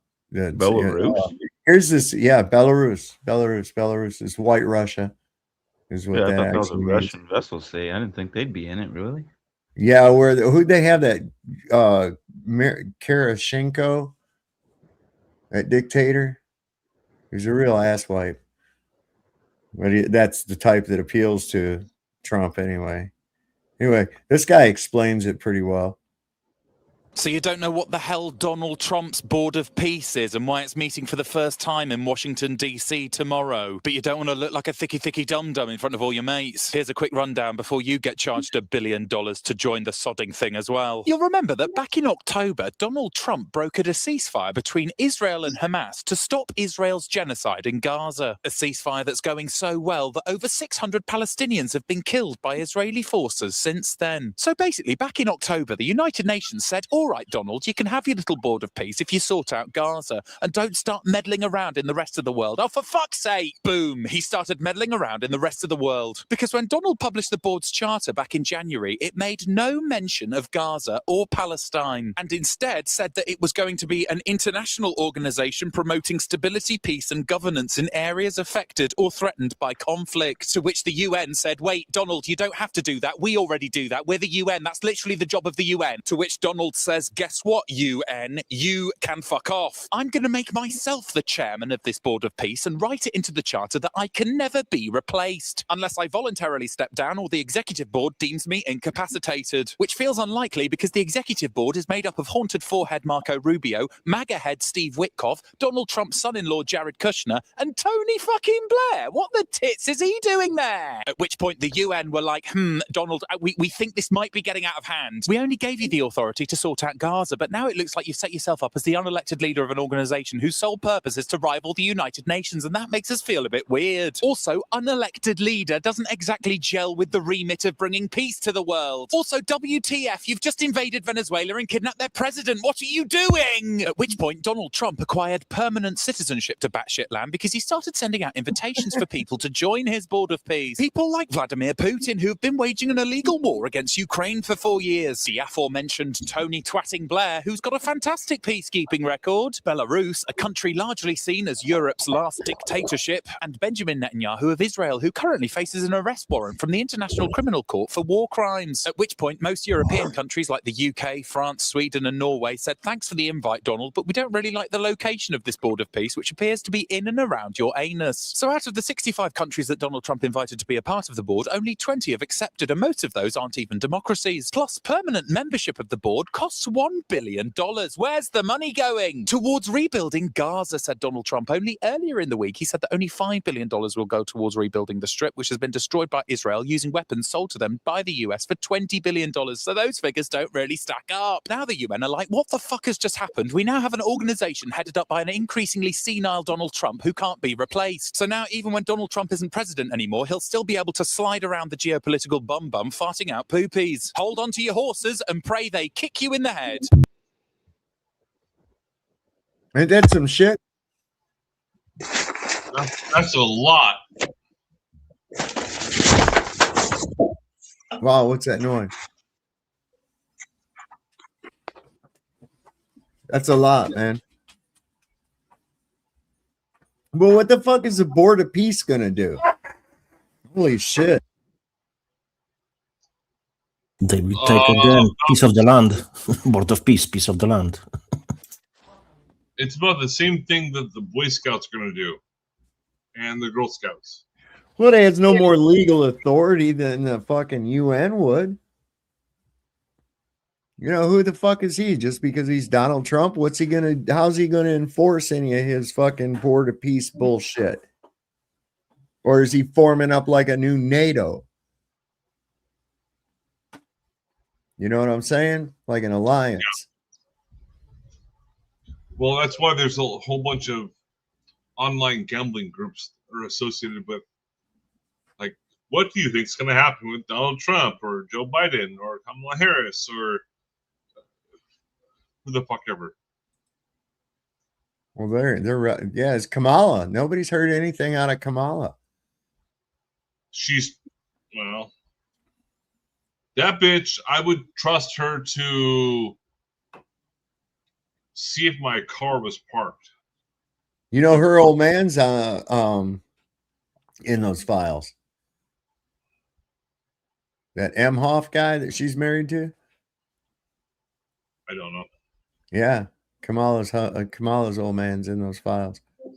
Anyway, I've told people this, they didn't believe it. IDF soldiers have t-shirts where they have pregnant women in crosshairs that says 1 shot, 2 kills. Like, these people are fucking sick. Yeah. Is there a photo of that Yes, anywhere? there is. Look it up. IDF soldier pregnant women t-shirt. They also have crosshairs of babies. Not only that, but on top of all of this happening, you have colonial settlers who come down and they're cheering them on. They're like, this is the best show in town. They're sitting there drinking coffee and beer and just cheering on this massacre that's been going on for 4 weeks. Look at this. There it is. 1 shot, 2 kills. Wow. Yeah. So Stand With Us and all these other organizations that work on the behest of the Israeli government to try to smear anyone who criticizes it. Your time is up, man. People are waking up. You can't just keep executing people on camera and getting away with it. So now seeing this, I don't know how they're getting away with it. I don't know how people have not woken up to this, but the media, the way that they're covering it is atrocious. They're saying there's clashes. They're saying that the Palestinians are dying of head wounds. It's like, no, just say that they were executed with sniper scopes. Like, this is deliberate.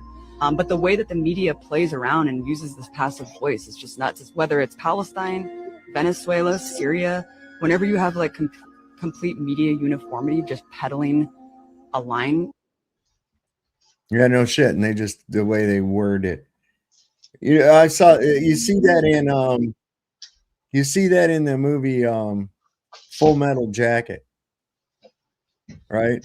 When he's there, he's working for the newspaper, right, for the Stars and Stripes, and he says, "Oh, word that this way. We're not allowed to call them combatants anymore. We're supposed to call them this. We're supposed to call them that. We're supposed to,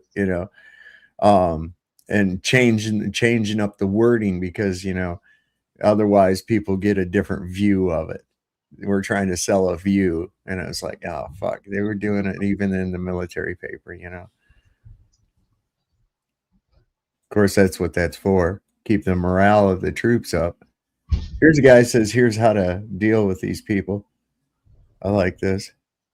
You have to make an example out of these people. We stopped public executions. We stopped public hangings in 1924. I would bring them back for the people in the Epstein files and any sex trafficker. I don't want 20 years on death row. I want fair trial. I want full due process.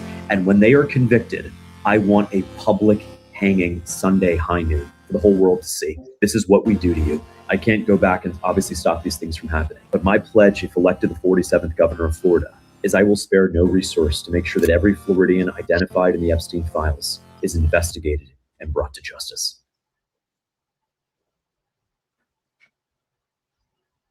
There should be investigations. Vote for that guy. Yeah, I mean, why there should have been, those should have been wrapped up. But you know what? They asked old Wexner. They asked him, has anybody from the DOJ reached out to talk to you at all? And he's like, no. Has anybody from the FBI reach out to talk to you? He's like, no. Yet he's listed as a co-conspirator in those files. What the fuck? How is it that nobody's bothered to talk to him until just now? Just now. And then his lawyer said, if you don't shut up, I'm going to fucking kill you. That's crazy. He literally did. He told him that. You could hear him on the microphone. That's fucking nuts, man. Yeah, listen, he's known that Bondi broad for a long time, too. Look, here's Chad. Dun, dun, dun, dun. Here he is. What's up, boys? Show has started. I know, right? Dude, you checked in way too late. All right, I'll leave. See you later. No. I'm just kidding. No, your paycheck. Oh, gotcha.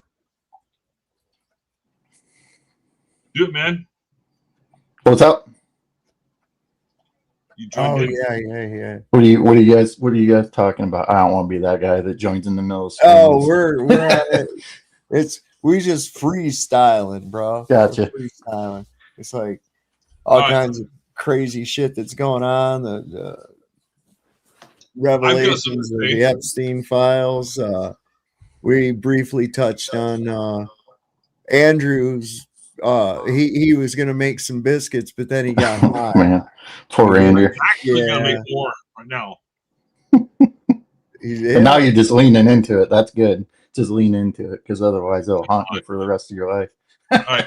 So, Pam Bondi. Yeah. I'm not kidding when I say this. I'm gonna make more biscuits. But Pam Bondi. Yeah, she's 60. Yeah. And I don't know what happens when when women actually go into like this lots of makeup kind of thing, but she does not look 60. And I've seen her without the entire video coverage of how this like cleaning up your face kind of thing. Yeah.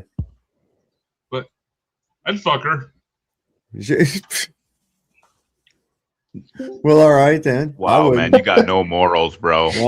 No, I wouldn't. I don't care. I don't care what she looked like. You could never get like up around that. her. Hey, come on, a little brevity.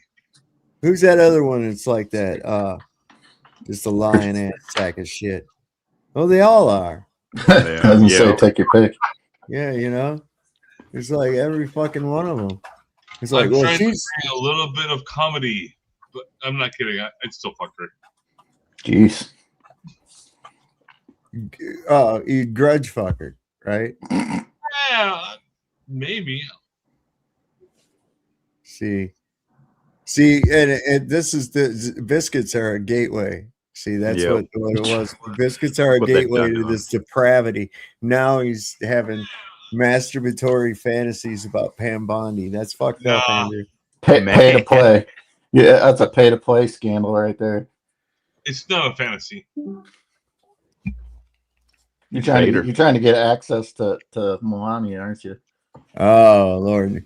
what it Oh, she get in there. She's probably like a dominatrix. She's I'm gonna crush you. A dominatrix. I'm trying to put myself on a second list, maybe a third list. She's like, I'm gonna crush you. You know, they don't live together. That's just a fucking show marriage. That can't be a thing. She lives down there at Mar-a-Lago and shit. She don't live up there at the White House. She don't want to live at that fucking place. I can't even. You have to be the one who. So that leaves into question: who is it that has to throw old Donnie up on the changing table? You know, Probably Cash. Cash Patel's got to do it. He's got the best eyesight. He don't miss a bit. And he's used to it. He's used to that. He's from India, right? Right. Camera? What's that? He's holding the camera? It's just like like watching everyone. I'm lost. No, he's just got those fucking buggy ass eyes, man. And he's better at spotting poo because he's from India. Yeah, he looks like he has constant constipation. Yeah, Give me the old fish hook. He's like, oh, that's so awesome, sir. It looks like we've had another fillet of fish, have we, sir? Gross. All right, that went sideways so fast. Really quick. It was my fault. It didn't happen until I got here. He shit himself in the office there the one day, and they had to clear the press out real fast. Like real fast. Right. They just like all of a sudden, okay, that's all the questions. Everybody out. Everybody go. Hurry up. Like that. Trump or... Yeah, Trump. Oh yeah. If I shit my pants, I'd be out of there pretty quick too. But no, not him. They made the press leave. He was sitting at his desk, and you could hear him shit. Yeah. And then people behind him were like going like this, putting their hands up against their nose and shit, you know. And they had to hurry up and whisk all the press people out of there and shit because they didn't want them to smell it, I guess. It happened, and then like a minute later, oh fuck yes, shit happens. Yeah. So he could probably plug that up with a tent peg. Oh wait, no, that's how it started. Never mind. Anyway, I guess they've known each other for quite a while. You know who could help him out? Actually, would be Rabbi Shmuley. He can get Rabbi Shmuley, yes, one of his butt plugs, one of the light up ones. Didn't you see that? He's walking up Air Force One, and you see like an iridescent glow in his pants, like a 1776 4th of July. He flashes red, white, and blue. Presidential. Check this out. It's gold. Is fucked up, but I will take her number if you guys got it. I got it. I got her number. It's 666. 6666. No, it's just 666. It's all 666 666. J.G. Wentworth. Pam Bondi has helped Trump do crime since 2013. You need to know the backstory behind this tantrum. I'm going to answer the question. You don't tell me. Yeah, I did. Dow is over $50,000. I don't know why you're laughing. She keeps going after President Trump, the greatest president in American history. 3 key facts about how Pam Bondi has covered up for powerful men. Number 1, it looks like Trump bought Bondi's loyalty with an illegal $25,000 payment in 2013. In case you forgot, in the early O's, Trump was running a fraudulent scam university. At Trump University, we teach success. That's what it's all about, success. Trump cheated thousands of victims out of tens of thousands of dollars. In some cases, their whole life savings for a university program that did not exist. Some victims lost their homes. Trump cheated one Army Gold Star widow out of her husband's death benefit. The victims alleged they were pressured to pay everything they had and got nothing of value, no actual instruction in return for their tuition. A lot of the victims lived in Florida. Now, in 2013, when Pam Bondi was running for re-election as Florida's Attorney General, she personally solicited a campaign donation from Trump. Around the same time, Bondi told the Orlando Sentinel that her office was looking into joining other states in legal action against the Trump University scam.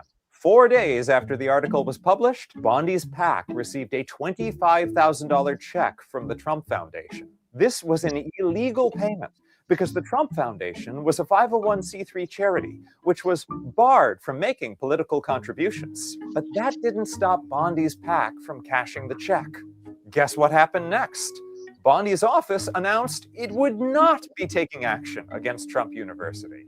What a strange series of coincidences. The Trump Foundation later falsified its tax records, unsuccessfully trying to conceal the donation. And Bondi, well, she's been on the Trump train ever since. Lock her up. I love that. Number 2, Bondi gave Epstein a pass while she was Florida's Attorney General. Now, let's be clear. Bondi was not responsible for the 2008 sweetheart plea deal that let Jeffrey Epstein walk away with a slap on the wrist for heinous crimes against children. That happened before Bondi was Florida's Attorney General, and it was arranged by then U.S. Attorney for the Southern District of Florida, Alex Acosta, who went on to become Trump's first labor secretary. Notice how everything with Epstein and Trump is always intertwined? But Bondi ran on bringing people like Epstein to justice. And I'll fight to put human trafficking monsters where they belong, behind bars. And she was Florida's Attorney General for 8 years, during which more and more Epstein survivors spoke out. And Epstein was living in Florida and allegedly continuing to abuse children. So what did Bondi do?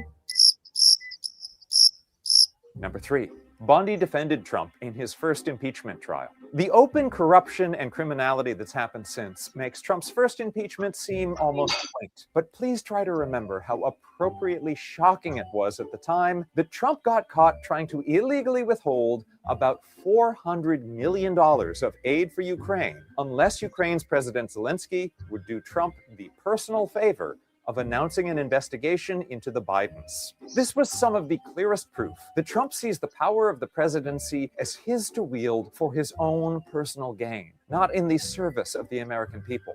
Which is why it ought to have been alarming that he appointed a lawyer who had defended him personally to be America's top lawyer, the Attorney General. And then another personal lawyer, Todd Blanche, his criminal defense attorney in his New York trial, to be Deputy Attorney General. Bonus fact, Bondi sided with Trump against the American people again as part of Trump's efforts to overturn the 2020 election. Bondi has spent over a decade placing her loyalty to Trump above her oaths of office. So it figures that she would try to redact the reported 1 million plus references to Trump in the Epstein files and lambast anyone who dares to question Trump's extensive and well-documented ties to a convicted child predator. And it's not surprising that she would refuse to speak to Epstein survivors or even turn to face them when they were directly behind her. I'm Alan Piper at apiper13 and Piperama. Follow Courier Newsroom to stay on top of this developing story. Feel the same way, Andrew? He kind of looked like that Brian Johnson guy. That guy that wants to live forever. Yeah. Know what I'm talking about? Yeah, man. No. Andrew. Passed out.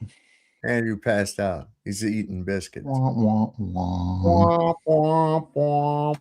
You got womp, womp, womp, womp. That was pretty good. Better save that one. I do that all the time. Put that on the soundboard. We'll put that one on the soundboard. Oh, yes. I'm loving these snips of fucking Tucker talking to Huckabee. Because I've hated Huckabee for fucking years. I can't stand that fake son of a bitch. He's one of those evangelicals, man. I can't stand those motherfuckers, man, for nothing. I can't stand them. I can't. One and the same. Yeah, they're such frauds. Such frauds. You've spent a lot of time thinking about the right of the Jewish people to their homeland. Do the Irish have the same right to a homeland? As long as they can defend it, and as long as they, as long as they can defend it. But Tucker, here's the point. Wait a second. I'm telling you. Wait, hold on. Now you just flipped category. You're the minister here. Yeah, and I'm telling you, as long as they can defend it, and if they can't defend it, they allowing lose me the to right. tell you that I think that what is very, very special here is that there is a biblical, as well as an ethnic, and a historical. So you can take any one, but if you add them all together, biblical, historical, and ethnic, you have a very strong case that the Jewish people are living in a land that is indigenous to them. I think if you put them all together, it makes it worse of a case for you. Exactly. You know what I'm saying, Huck? Dude. Jeez. It does. It really makes a bad definition of freaking gaslighting, you know? Oh my God. Oh my God. Look at this. He's trying to there's always that look like, are you buying this nonsense? He's been there. Huh? Oh, I was just gonna say he's starting to have that look like he's got one foot in the grave and the other on a banana peel. Yeah. Well, the first thing he said, Irish. I'm Irish. Yeah. My heritage. But he actually made a good point. If you are claiming a certain territory and you're saying you're Irish, and if you can defend it, then I think that's what he was saying. But unfortunately, nowadays, it's being invaded from so many different fronts that it's hard Well, to. you got to put it in the context of how they're saying that is the Jews have a right to Israel. Okay, so do the people in Ireland have a right to Ireland? Okay, do Irish people have a right to Ireland? See, and he's got like a double standard on this shit. See, and he's trying to come from some kind of twisted fucking brainworm interpretation of Genesis. Sorry, babe. Well, isn't this also associated with territory and occupation and, well, being territorial? Well, yeah, they want everything from the Jordan to the Euphrates, right? Well, like your home. Like I have a home. I purchased my home, and now I am very, very territorial about it. And but see, these were always a nomadic people in actuality, gypsies looking for a place to live. Okay. They've never had like their own country. This is why they've just been like an infestation wherever they go.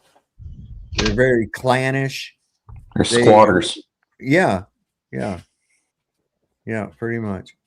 Historic homeland for 3,800 years. You can repeat it and you can as also often look as in the you want. archaeology. The stones cry out.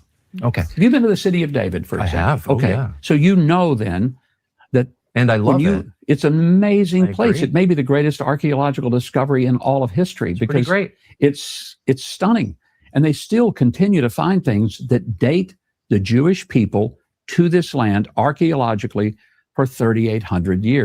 We can date the British people to their land much longer, thousands of years longer. Stonehenge is 3,000 years older than any building built by the descendants of Abram in this country. And so it's fine.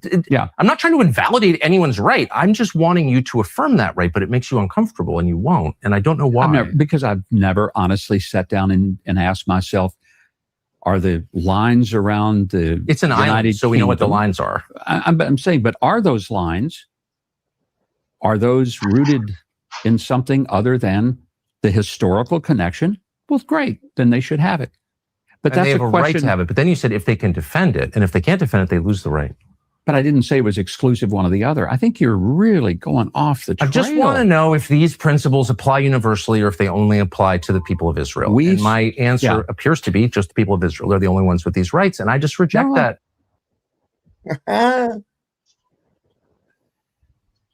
No wonder I think he got hassled at the behest of him. I think that interview pissed Huckabee off. Was it after or before he got detained? Supposedly, the interview was before he got detained, because when they got detained, they were asking. You might have missed it at the beginning of the show. I showed earlier on, anyway. Tucker Carlson talking about what they did, and they were asking him, what did you talk about, and what did you ask the ambassador, and what's your, just all kinds of ridiculous questions. And the thing about it was that you're in a heavily surveilled airport. They've probably already got their own copy of the interview from a fucking surveillance. So what the fuck? So it was just horse shit, just I think an intimidation tactic is what I think it was. There's another aspect to it as well. Hey, me, Andrew Baker. Are you gonna meet Andrew Collins at this airport, Israel? At the same airport, the same day, and do an online interview and then record it? It's fucking stupid. Yeah, I know. And by the way, you get arrested in the airport? Yeah, I wonder why they just didn't do it, remotely. The Zoom, yeah. No, there's more to it though. Because listen, I wouldn't want to go over to that area. I wouldn't go anywhere around any of these people. Especially with the amount of fucking hate and death threats that Tucker Carlson's got from the Zionist fucking people. Coming from the U.S., you have to go through probably at least 3 airports, major airports, to get there. And they know you're coming. That's if you didn't take a private jet. They still know that you're coming. No, I know that. I'm just saying the amount of airports you got to travel through. Hey, I can't tell if this is Randy Fine or not. Sir, can we ask you America first or Israel first? Israel first. Israel first? Yes. Before America? No, of course not. You fat penguin? That's You what know, you have to in this say? hall, you're gonna get a lot of trouble You're a with that. fat, disgusting penguin, sir. No, you're a loser. You're a fat, and you're a disgusting penguin. loser. You're the You're a biggest fat, loser disgusting that ever penguin. existed. All you guys are losers. You're You're losers that hate America and hate Jews. You're a fat, disgusting penguin, sir. You're a How do you fat, feel about Palestine again? Can you let us know? I'm serious. Nobody gives a shit, right? You said nobody Can you gives a read? shit, right? Pal, I'm leaving. You don't have the right to harass people in these halls. We're just asking you a question, sir. You cursed at us, bro. I did not curse. You said nobody gives a shit. We didn't curse at you. We treated you respectfully, fat boy. You said nobody gives a shit. You didn't say that. We have it on camera. Are you gonna lie now? You're a lying sack of crap, sir. You're a fat penguin-looking PDF, sir. You're a PDF, brother. PDF file. You're gonna have to come up with a new term for PDFs at some point. Oh, I know they're gonna start hitting us. They're gonna start hitting us with some shit. Yeah. Why do people keep asking that same question? It's like, are you America first or Israel first? Like, oh, how about humanity first? Or can't we?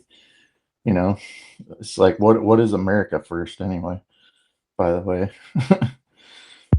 Yeah. Oh yeah, here's another clip. This was good. I liked watching this fucking guy. You could see him really fucking sweating.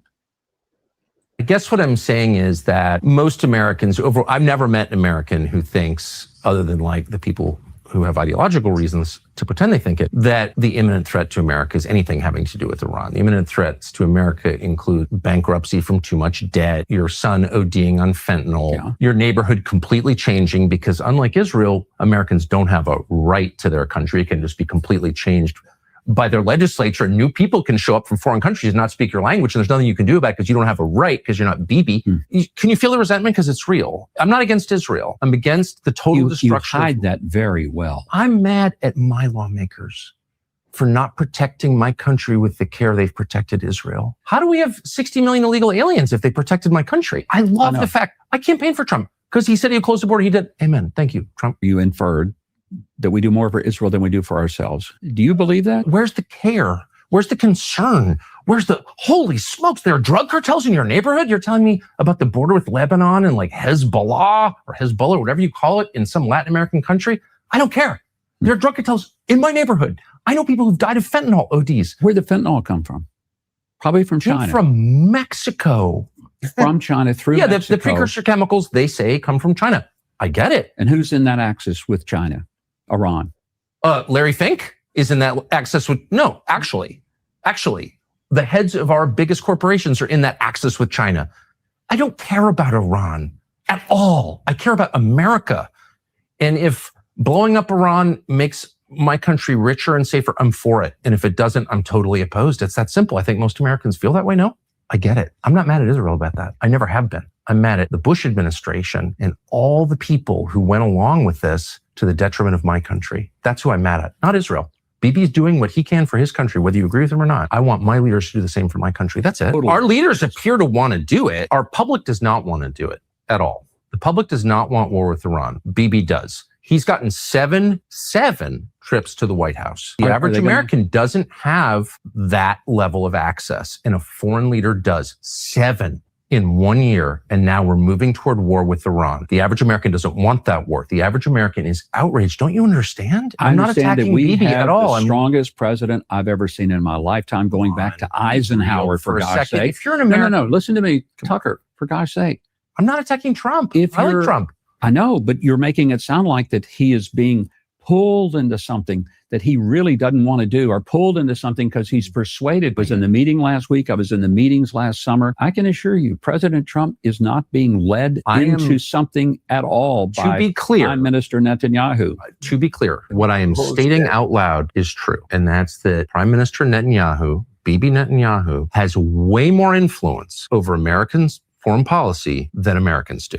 And we know this because he wants a war with Iran. The overwhelming majority of Americans don't want a war with Iran, and we're very likely to get a war with Iran. So who has more influence, Benjamin Netanyahu or 80% of Americans? And I'm saying that's outrageous. That's all I'm saying. Steve Witkoff, in my opinion, is just a sterling guy, just a good guy, pro-American, and just couldn't be nicer, and wants the right thing. And he's probably Trump's best friend. He involved in a negotiation with Iran, and the Israeli government short-circuits it by hitting Iran. They did everything they could to shut down the negotiations between the United States, the Trump administration, and Iran. And they're acting, again, in their own interest. But our country should also act in its own interest. That's all I'm saying. And don't tell me that Bibi doesn't want a war with Iran. Do I want there to be a war? No. Do Israelis want there to be a war? No. Why are we having a war? Why are we having a war? If they don't want to have a war, then why are we having one? So we had one scheduled, and we bought all the parts for it, so we might as well. If Israel don't want to have a war, so why the fuck every single day in the newspapers they are discussing if they should have attack countries around them, all of them, or not? It's always discussion. You literally had. And ending up with attacking each single time. You literally had Lindsey Graham go out to Israel the other day and say, our future wars are being planned right here in Israel. It's like, the contradiction between all these people. And why are we bombing anybody for the greater good? Why is he the fuck over there all the goddamn time? He's over there continuously. I think he should just set up his office over there. You talking about Netanyahu or Graham? Huckabee? Lindsey Graham. Okay, sorry. Ladybug bot. Yeah. Have you seen this video going around? Somebody claims that they ran across Ghislaine Maxwell in Canada. It's funny you say that. It's compelling video, man. Because we know that broad that was in the fucking deposition, that wasn't her. Right. I was gonna ask that, like, why? Well, how come nobody like Tucker is requesting an interview with her? Like, they always wanted to interview Charles Manson and Jeffrey Dahmer. Why not Ghislaine Maxwell? Let's see if she's who she says she is. If she's where she says she is. You know, this is all rhetorical, but you know what I'm saying. A life in the day of Ghislaine Maxwell. You know, have an ABC news crew follow her. Right. So, not ABC though. Have a independent crew. Yeah, but this is supposedly some. I don't know, man. So I found this video this morning. Gillen? That looks a hell of a lot more like her than this one does. Right? Watch this whole video for a second. Gillen? Do I know you? You know Gillen? No, sorry. No? I used to order hella pizza off of her. Oh, really? She always delivered, yeah. Oh,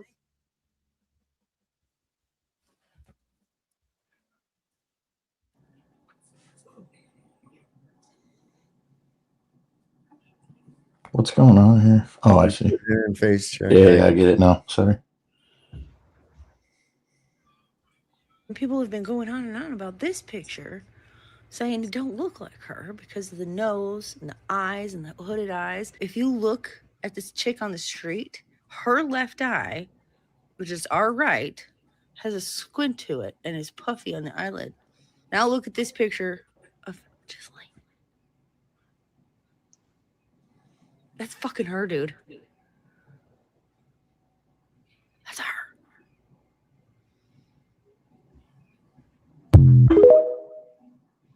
And I might add, when that woman went, Ghislaine, like that, she responded immediately. She turned and looked. Yeah, it's probably not her first time she heard it though. Yeah, watch her. This is crazy. Or she's going along. Hold on. All right, here. Gillen? That looks a hell of a lot more like her than this one does. She responded immediately too. Yeah. I don't know, man. What do you think? I don't know. I don't know. I reserve judgment with all this AI and Surely that woman's got to know about this by now. I was about to say that you're being mistaken for Ghislaine Maxwell, you know, and if that was me, I'd be like, okay, look, you know, I'm gonna go on somebody's show or something and tell them, look, I'm not Ghislaine or whatever. Here I am. Here's, you know, or whatever. I don't know, man. Pretty crazy. Could be. Who knows? Yeah. I wouldn't put it past anything these days, but who knows? I was about to go on a little rant for a second and say the fittest flat female, but I swear, all right, I do gotta say this. I think that guy is a plant. I think he's here to make flat earthers look stupid, and he doesn't talk anything about flat earth. All he does is he's stupid. John Travolta looks like Joe Namath. It's like, dude, get out of here. I'm done with my rant. He's a plant. I say it. I don't care if you guys like him, so be it. I don't. I'm with you, What are you Chad. talking about, Huckabee? The fittest flat earther that doesn't talk about flat earth at all. Yeah, but anyway, the one that says that Trump is Elvis. Yeah, He's as well into the small season. So yeah. Yeah, well, anyway, he's just not my cup of tea. But I'm not going to hold it against anybody else. Start talking about that short season, Janusz, you get some people riled up. I'll tell you what. I know. But look, can be any two ways, yeah. But for me, the goal is to confirm it with the Bible itself, not your assumption, because Bible says clearly you cannot add or remove it. So you must make some kind of strange assumptions, which is not written in the Bible, to provide evidence for the small season. For the short season.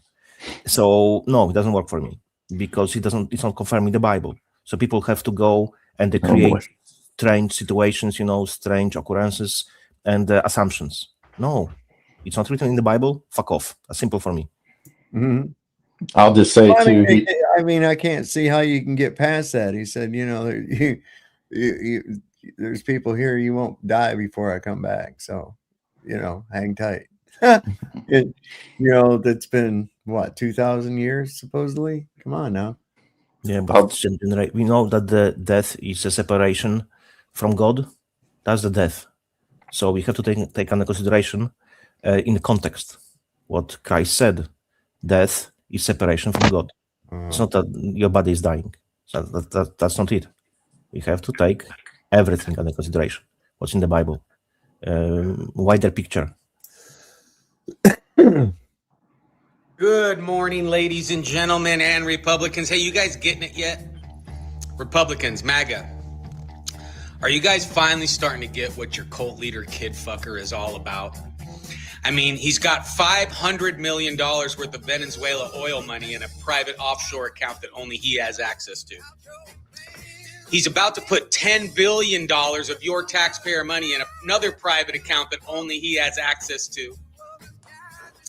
And he's suing you, the American people, for another $10 billion because, oh no, his tax returns were exposed. And don't think for a second he's not going to settle out of court with himself for maybe $8 billion, and he'll put that right in his pocket.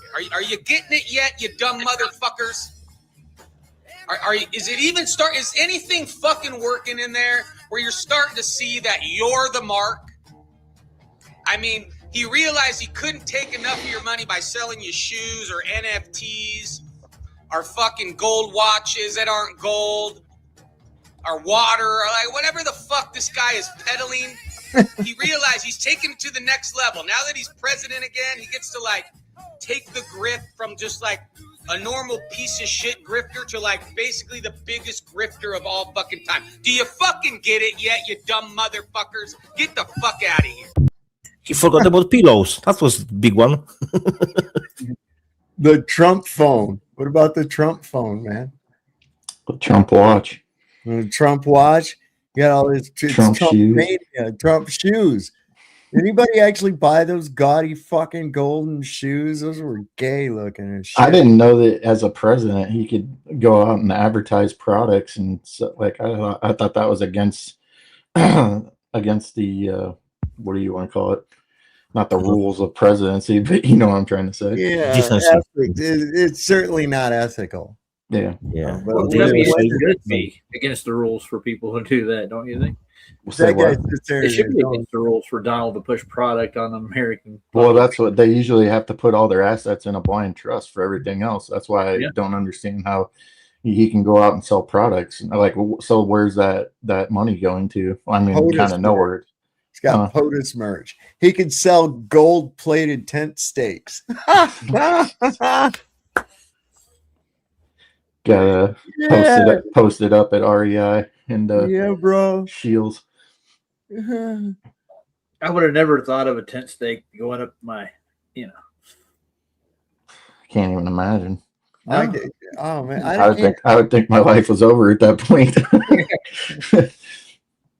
Listen, they said, and this was years ago, they said when you get to the age of 40, you should go get your prostate examined. And I'm like, what's that about? And it's like, oh, the doctors stick his finger up your ass. And I'm like, no, we're good. No. Skip all that. I'm 60 years old and there still ain't nobody stuck their finger up my ass. It ain't gonna happen at all, ever. And you certainly ain't putting one of them cameras up my butt. All right, that's just not happening. Man, who the fuck you think you are? Some kind of fucking poo-poo Jacques Cousteau? You know what I'm saying? I had a boss that did that every 6 months, dude. It was like clockwork. He go get a prostate exam with a camera, pumping the I think he might have liked that shit too. Yeah. Yeah. Oh, Jesus Christ. Oh. It turned into a kink after a while. Yeah. He says, take your pants off, sir. All right. Where do you want me to put them? Over there on the chair next to mine. I never thought you'd ask. All right. Oh, good. Butt stuff. Oh, Jesus Christ. They don't ever find a problem until they start digging around in there either. Oh, yeah. See, I mean, that was what happened. I've told that story before, but my cousin, he went for a, what do you call it? Well, what we were just talking about.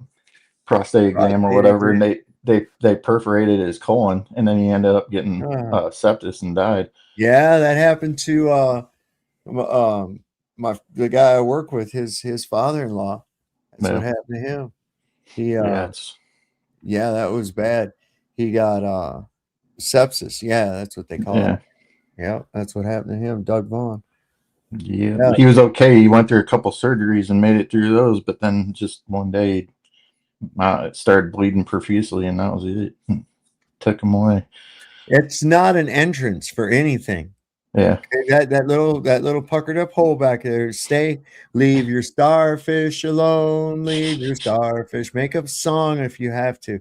I can't believe people have to be told that. And don't put weird things in your it's not an entrance. Don't put weird things in your butt. Okay? I mean, that's just retarded. I've seen these like things come up on Facebook posts and shit, like x-rays where people have gotten like some of the most weird fucking shit stuck up their ass and had to go to the emergency room to get it out. It's like, why were you trying to put that up your butt in the first place? You remember Jackass, right? So I remember. Yeah. Put the car up they bet him to do it. Those guys are gay as hell, man. They got to be bi at least. Those Jackass guys no, I think they're gay as fuck. Well, I'm sure they're gay, but I'm saying they might just be fully gay. Could be. Yeah, there ain't no halfway with them guys, man. I just meant they swing both ways, but you're probably right. They're probably full on. I think, I don't think it's even limited to human. You know what I'm saying? Never know. Yeah. Heck no with those guys. They'd willingly engage with some kind of. I think Steve. Yeah, we don't need to talk about that anymore. No, when we start stumbling into bestiality that's where I was about to go. So. Start having donkey show flashbacks and shit. It's like, no. You got some experience with that? What's that? No. You've been to a few donkey shows, Sob? Let's watch this video. Okay. Yes, they are. Yes, they are. Watch the U.S. ambassador to Israel throw American troops under the bus to defend the Israeli army. Your dig at the United States is very revealing. Why is it revealing? Because your priorities are very clear. No. Yes, they are. Yes, they are. And as an American, permit me a moment of outrage. Because I said many civilians have been killed. Yeah. And you said right in the middle of your elaborate defense of the IDF's killing of civilians, including children, you said they do a better job than the United States does. That's my country and my government. They drop leaflets and they announce where they're going to hit. Nobody does that. The U.S. doesn't do that. So why the dig at the United States in the It's middle? not a dig It at was. them. No. You've totally misrepresented What did you mean by that? I did not take a dig at the U.S. What I'm saying You is said the IDF is more humane than the U.S. Israel takes steps that we don't take and no other country that I'm aware of takes. And You pivoted against our country No, by I saying didn't Israel's pivot done a against better it. job than our military has. I simply gave you the illustration and I helped you understand that Israel goes to links that no other country, including ours, goes to. Hold on. You just Way once beyond. again said that the IDF is more humane than the United States military. You just said that. You don't dare say he's got to walk a tight line. He's got to live there because he's the ambassador. See, he's got those fucking guys up his ass all the time. Yeah, very humane army, starving them, not giving them water, access.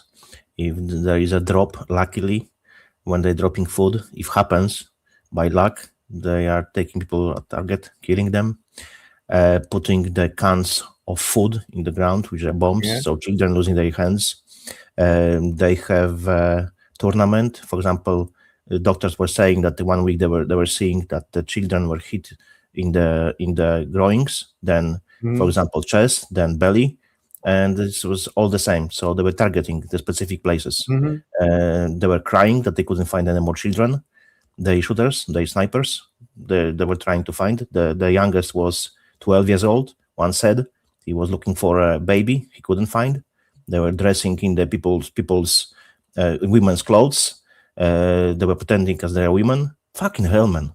It's just ridiculous. Yeah, the most humane army ever. Yeah, they suck. Isn't that an oxymoron, though? Think about it. A humane army.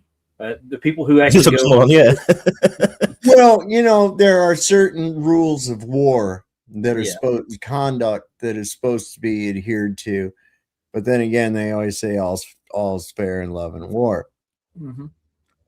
Sure. Warfare has adapted. It went from savage to having rules, and then the rules having to change because of the weaponry.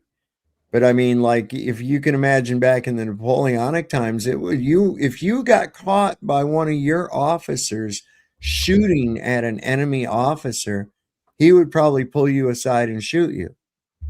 You were to shoot at the enlisted men, not at the officers on the horses and stuff. You know, so now they did get hit accidentally and shit like that. But I mean, there was like, you weren't supposed to do that. Now, officers could shoot at each other, but you weren't permitted to shoot an. I mean, there was like different rules and shit that you had. And then, of course, you know, with World War I, the progression of weaponry went so fast. We had the advent of the machine gun, the tank, gas warfare, which was horrific. And so after that war, they had to, you know, hey, we got to have some rules on this shit, you know, like what you can't do, what's kind of inhumane. And so you have these rules, you know, you're not allowed to try to cause unnecessary suffering. Your job is to incapacitate the enemy. That's it. If somebody surrenders, you're not to mistreat them. Okay.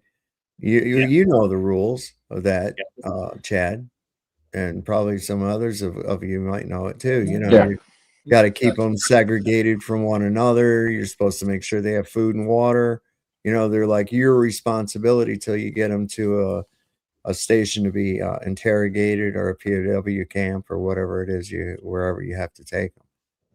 So you can't just arbitrarily shoot them. You're not supposed to shoot someone that is trying to surrender, although it happens, you know, and people look the other way. Just like with cops. Cops are supposed to follow certain rules too, but they don't. Subject to the Geneva Convention. Once code. Yeah. Well, yeah, my grandfather was captured as a POW in World War II on my mom's side, and he spent 4 years mining copper for the Japanese.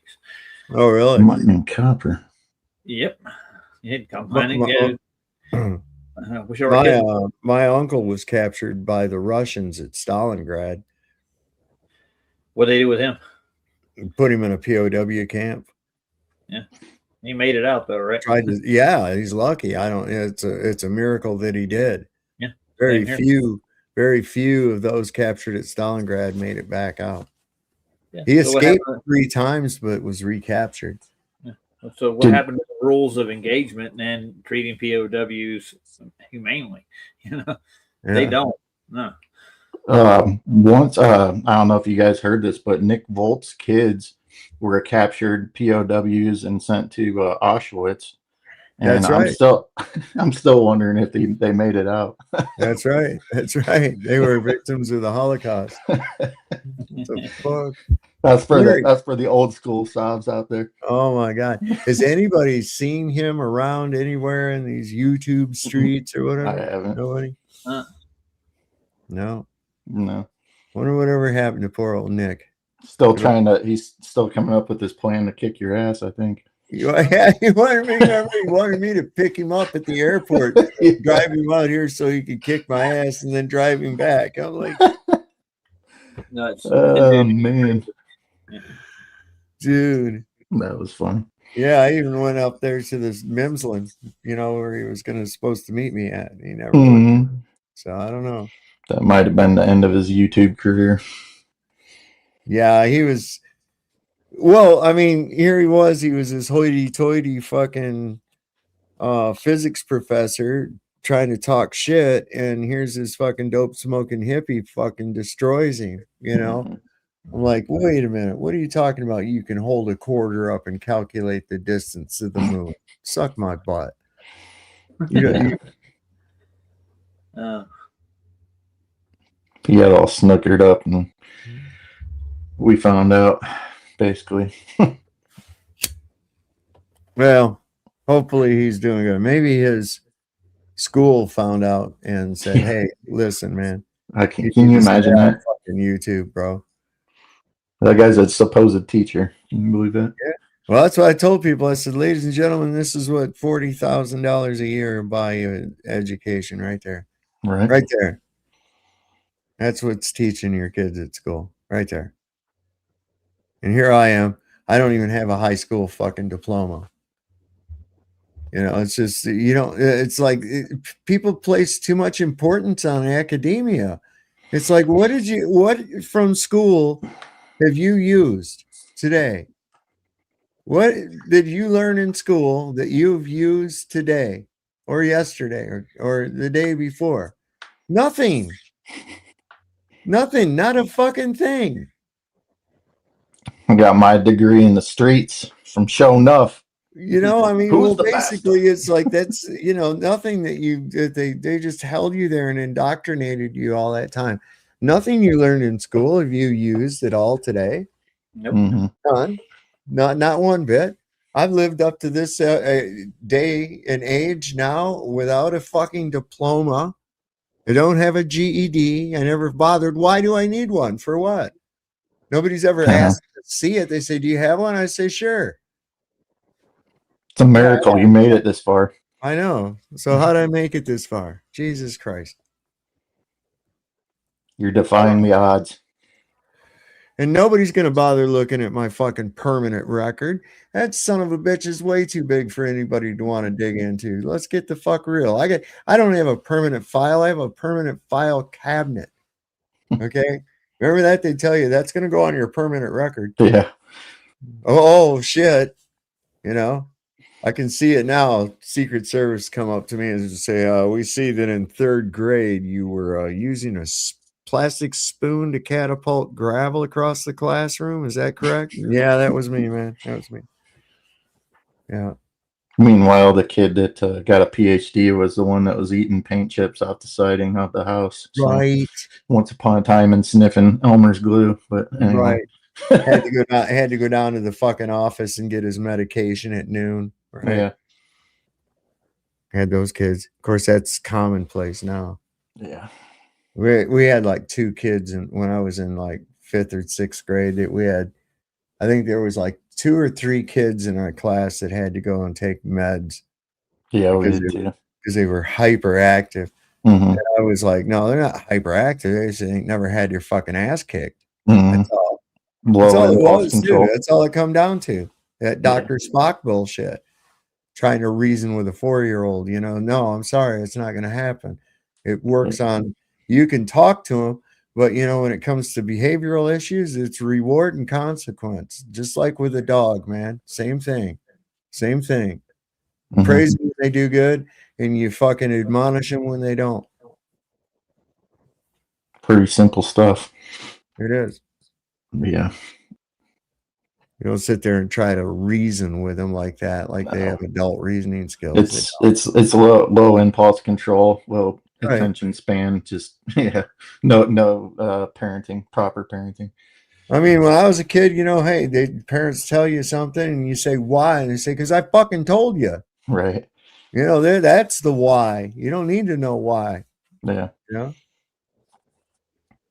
Jesus. Israel goes to links that no other country, including ours, goes to in the middle of an urban war. And yet Israel ended up with fewer civilian deaths in an urban war than any urban war of record. You said you didn't know how many civilian deaths there were. So how can you say that? If you took Gaza's numbers, Hamas's numbers. You said you don't know what the numbers are. We don't. You just told me that. Then how can you say it's a lower number? But if you took the numbers that they reported, which is like 50,000, 25,000 of those were actual warriors. How many civilians? If you took all of their numbers, range from 120 to 78. Those are ones I just read. I don't know if that's real. I don't know either. I'm asking you. Yeah, and I'm telling you, those numbers I've not heard. Have not read. The numbers that I think are more reportable are somewhere in the 60,000 range. Where do those come from? from the Gaza Health Ministry, But you which said is those were Hamas. invalid numbers. I think they are. I don't think that they're accurate, but I'm saying let's You're just saying assume they're inaccurate, but they prove that Israel's I'm doing a saying great job? let's assume that the most widespread numbers, the largest numbers that have been reported out of Gaza by Hamas, yes, let's assume they're true. That's what I'm saying. I'm not saying they are true, but assume they're true. Let's just take them at their word. Then you still have a lower number of civilians killed than in any urban warfare environment in modern history. Fact.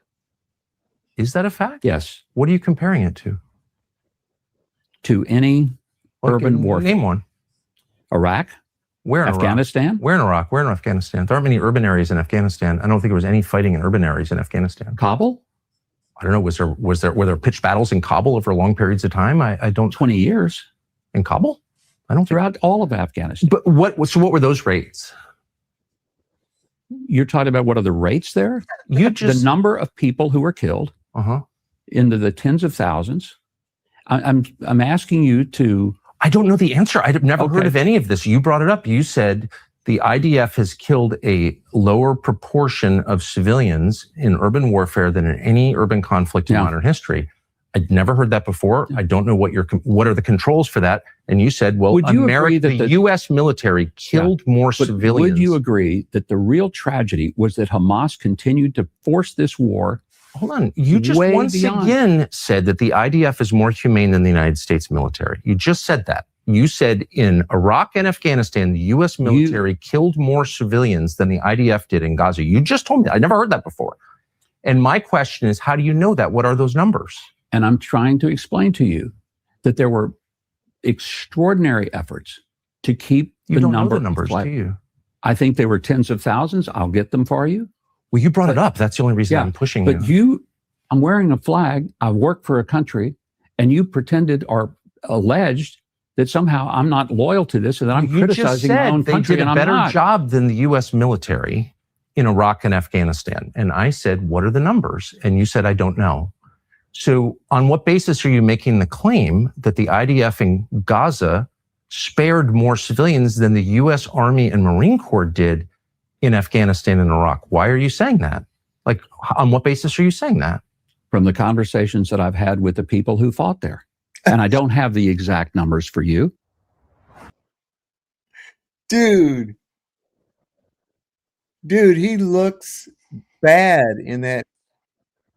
He really does look bad. And you can tell that he's just a fucking simp for Israel.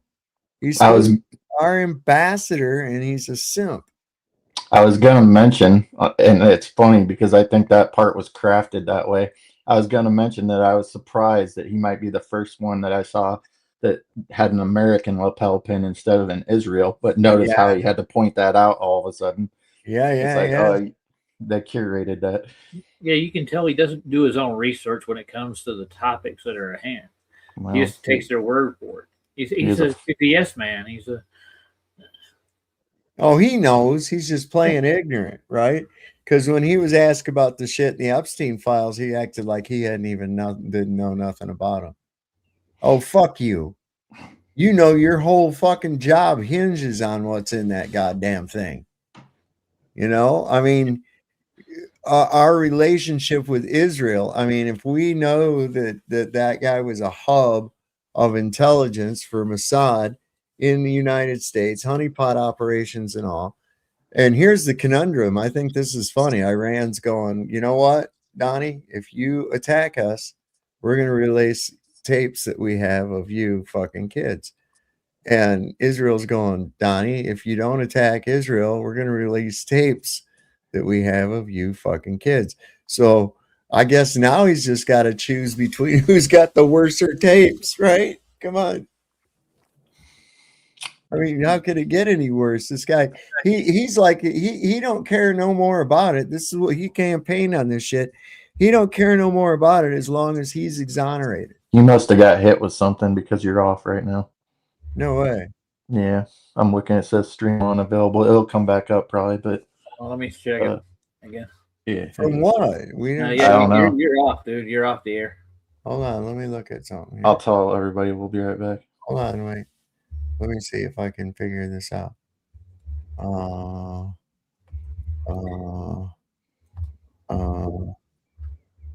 Nothing on there. I don't know if somebody's watching this and Well, they're trying to strike people again. that's what I'm saying. Yeah, they're going after. They even brought up Brian Mullins again and George Netnuke. Oh, okay, yeah, it'll come back. It'll come back. What did I just show that was copyrighted? Unless it was that interview and they were just, I don't know. Oh, it might have been the Tucker Carlson thing. Yeah, I'm putting it back through again. Let's see. It's all right. It should come back. It should come back. We'll be all right. Let me see what we got here. Ooh, stream unavailable, suspended for policy violations. Oh no. There we are. We're back. We're back. We're back. Ooh, I guess we can't show the Tucker Carlson shit, man. Must be what it is. Bam. Yeah, bam. Thanks, Saddle, for putting the Rumble in there. Yeah. If you're not subscribed to that, go to that. Be there. And the backup channel. Yeah, and the backup channel. Is that on here too? Somebody got that? Yay, stop back. Yes, we're back. We're back. How to be back. Let's see here. Oh, so I guess Trump's doing his State of the Union address. Oh, nice. Oh, I forgot about that thing. Tuesday, I think, right? Yeah, Tuesday. Yeah, February, right? So a lot of people are boycotting it. Yeah, it's really funny though. I just said something interesting. I went to Brian Mullins Balls Out Physics videos, and they have a link at the bottom to download it, or go to a site. You know where it takes you? To some seedy dating site. Oh no! I know. I wanted to see more about Brian Mullins and his work, and I click on it, and I met Passion for You. What's that on YouTube? Yeah, well, on YouTube. But it says it's sponsored by Dave Weiss. Usually, YouTube's pretty good about not letting any external links like that get through. I mean, I'm sure some do, obviously, but I did it right now again just to make sure I wasn't seeing things. Yeah, it takes. Yeah, you just wanted to go back to that site again, didn't you? Not really. I'm just messing with you. Yeah. It's really funny though. I mean, it says Sun, Moon, and Clock app on it, and it takes me to Passion, dating for young singles. Well, what was that? What was that? That dating site back? I can't think of the name of it. That back in the day that all the politicians and stuff and higher ups were using to commit adultery and stuff. Oh yeah, I know what you're talking about. God, what was it called? I don't know. Somebody in the chat will probably. It's like a girl's name. Yeah, it's not Adam and Eve, but something like that. I can't remember. Ashley Madison. There you go. Yeah. Oh yeah. Yeah, True Few was on it. I knew it. Thanks.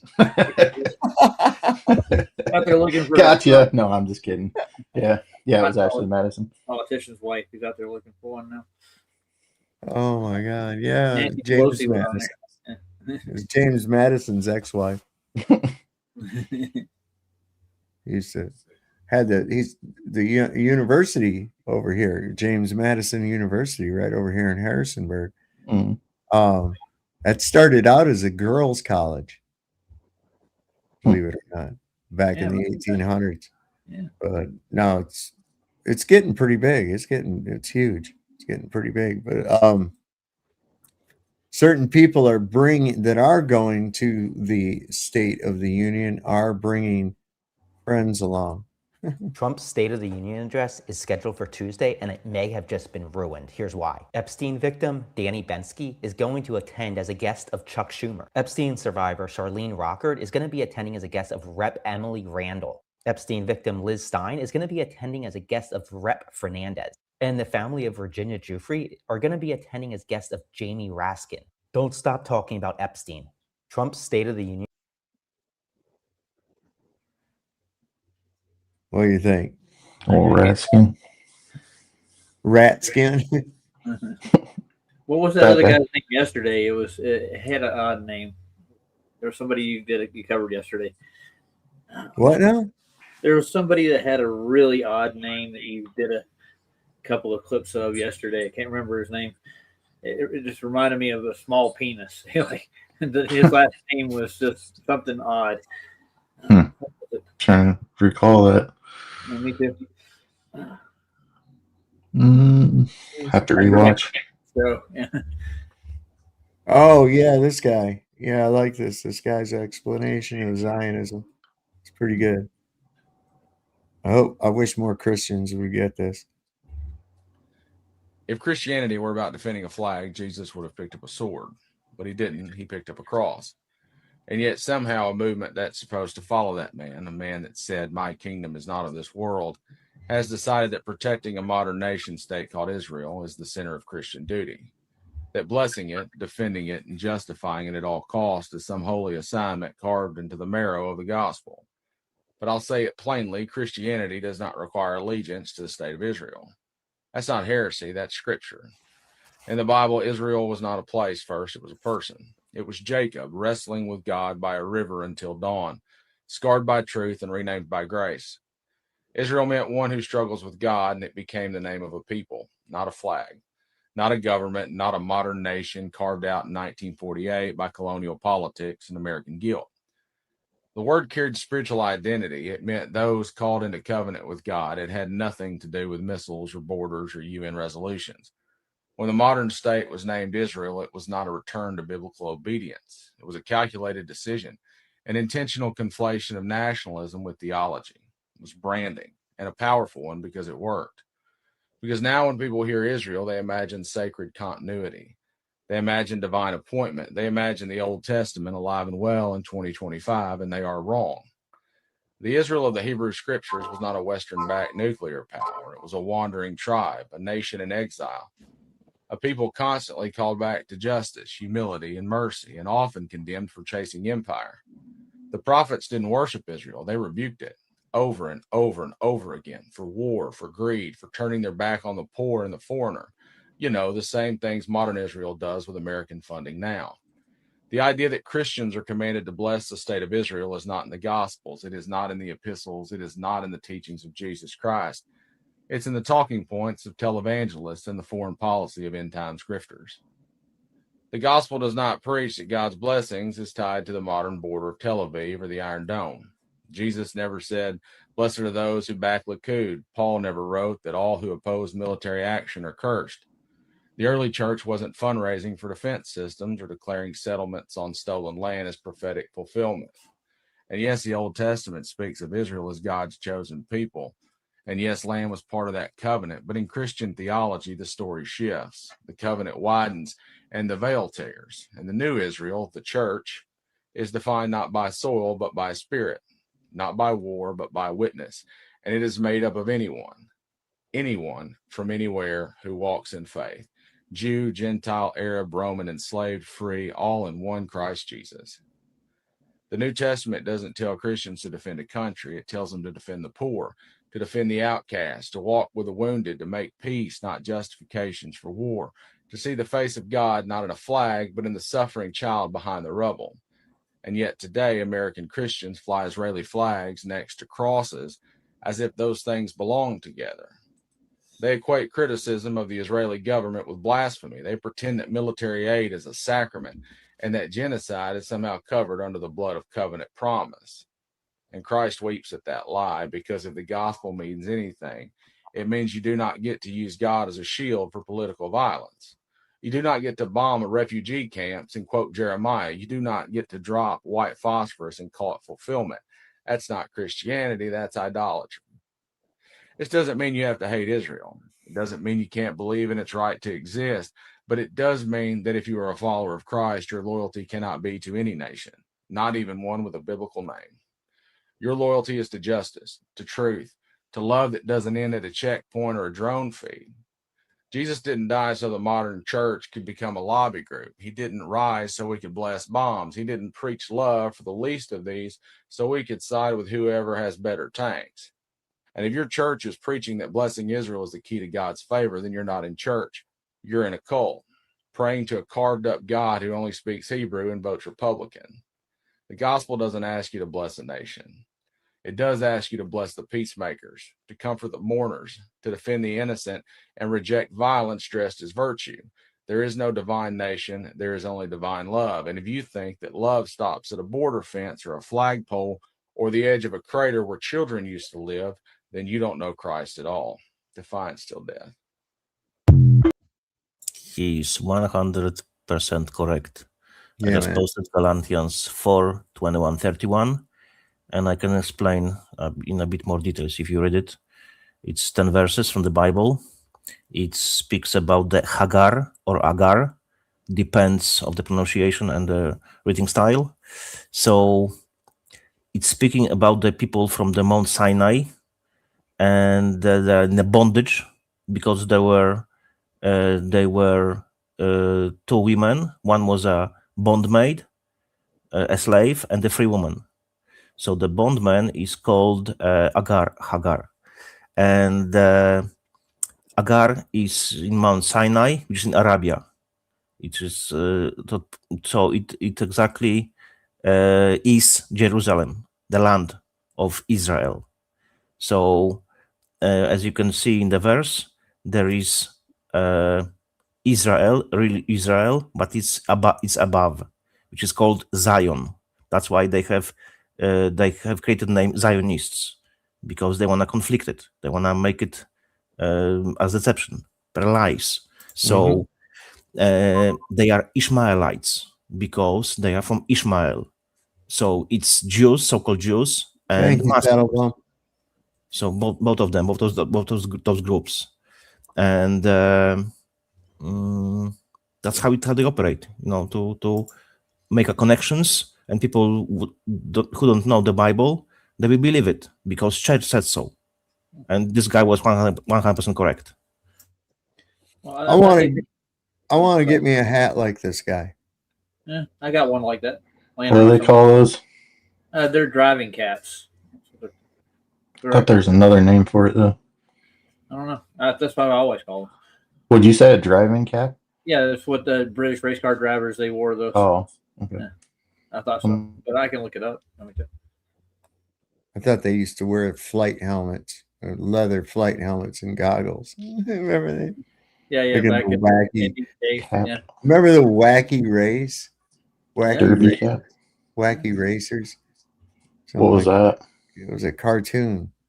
I remember Hanna-Barbera All-Stars, but had Penelope Pit Stop and all these Snidely Whiplash. The Magilla Gorilla. I don't know. I was too young. Anyway, here's Santa Claus. What if the biggest lie they've been selling about heaven is that you got to wait till you die to get there? Jesus straight up called bull crap in a book that they've tried to bury forever. In 1945, Egyptian farmers dug up ancient jars in Nag Hammadi and uncovered the lost text. One of them, the Gospel of Thomas, is 114 secret sayings of the living Jesus. No miracles, no cross, just pure awakening. Listen to saying 3. If those who lead you say, look, the kingdom is in the sky, then the birds of the sky will precede you. If they say it's in the sea, then the fish will precede you. Rather, the kingdom is inside you, and it is outside of you. When you come to know yourselves, then you'll become known, and you'll realize that it is you who are the children of the living Father. But if you do not know yourselves, you dwell in poverty, and it is you who are that poverty. Mind blown? Yeshua wasn't talking about some far-off pearly gates or waiting for the end of time. His true message, the divine spark, is already in you right now. The kingdom is spread out on the earth, but most people are just too asleep to see it. This spiritual awakening in real time, know thyself, remember who you really are, and poverty ends. No middleman, no waiting. You're just stepping into divine nature. That's why they hid these Nag Hammadi books, family. They empower you directly to the source. If this lit that spark in you, smash Kingdom Within over in the comments and tag somebody that needs to hear this. What's the lost teaching hitting you the hardest today? Drop it in and I'll reply with a video. Follow me for more daily Yeshua truth and Nag Hammadi drops, because the kingdom is a lot closer than you think. Some pretty interesting shit in the Gospel of Thomas. Huh. I never read it. And he is correct, because yeah, Christ definitely. said, And the true nature and art of prayer is in those texts as well, man. Really some good shit. what's in the Bible, the church is not built by the human hand. The church is in you. Yep. So if you will follow God, you are the temple of God. That's why we have this 666, those vaccines and other shit, because David wants to defile God's creation and he wants to take his spot. So that's how it is. When people don't read the Bible, we don't understand it, unfortunately. And they believe that the church is a building. No, fuck that. Church is two people meeting in God's name, speaking about God. That's the real church. If you check the DNA, you have adenine, cytosine, guanine, thymine, which is double helix. Connection sulfuric bridge is always after 10,5,6,5 enzyme. And if you translate those 10,5,6,5 to the Hebrew, it's exactly Yahweh. It's a God's signature in your DNA. You are the temple of God. I was going to say something right quick. So I put that Brian Mullins link in the back. I'm not saying play it. I want to go to the link in the description and see if it does the same thing that it did to me. It's really weird because it takes me to it's not David Weiss's clock app like it says it is. I just want to know if it's only me it's doing it to. It's weird. I keep doing it like it's still there. I can't There's an iOS app. Yeah, okay, there's so you want to go to the Android app, right? Yeah, I'm going to I went to all the links in the description and it still takes me to the same thing. You're supposed to close out all your naughty tabs first, Roger. Oh, I don't have them open. No, he's right, man. He's right. I'm just kidding around. It does it to mine too. It takes you to Passion dating site. It's weird, dude. Yeah. I think they hacked David Weiss's app. They keep saying that. So lucky me, I've never had it. Yeah, I know. What the fuck are these guys' problems, man? That they want to fuck with people and so bad. I don't know. I don't get it. You know, give it up. You're not changing our mind. You haven't changed anybody's minds at all. All the effort that they put into their bullshit, they have not changed anybody's mind. And go, you know what? I think the Earth is a globe. No, no one has ever done that. Just quit. It's not working. It's not working. You're just showing yourself what you are. You're showing everybody what you really are. If you want to convince us about the globe Earth, please come to the panel and convince us. Yeah. I will give you 4 questions. Your mind will break because you won't be able to answer those questions. No. As simple as that. Figure out how you're going to move that motherfucker. Look at that shit. This place is proof of the Nephilim giants mentioned in the Bible. The largest stones ever cut, moved, or lifted are found here in the Baalbek ruins of Lebanon. And legends have it this place was built by said giants right before the Great Flood. With massive individual stones weighing over 800 tons each. That is over 1 million pounds. Some of the largest blocks here weigh over 3 million. I don't buy for a second that any of these guys can make one of these stones just budge, even if their life depended on it. Y'all, we can't even do that today.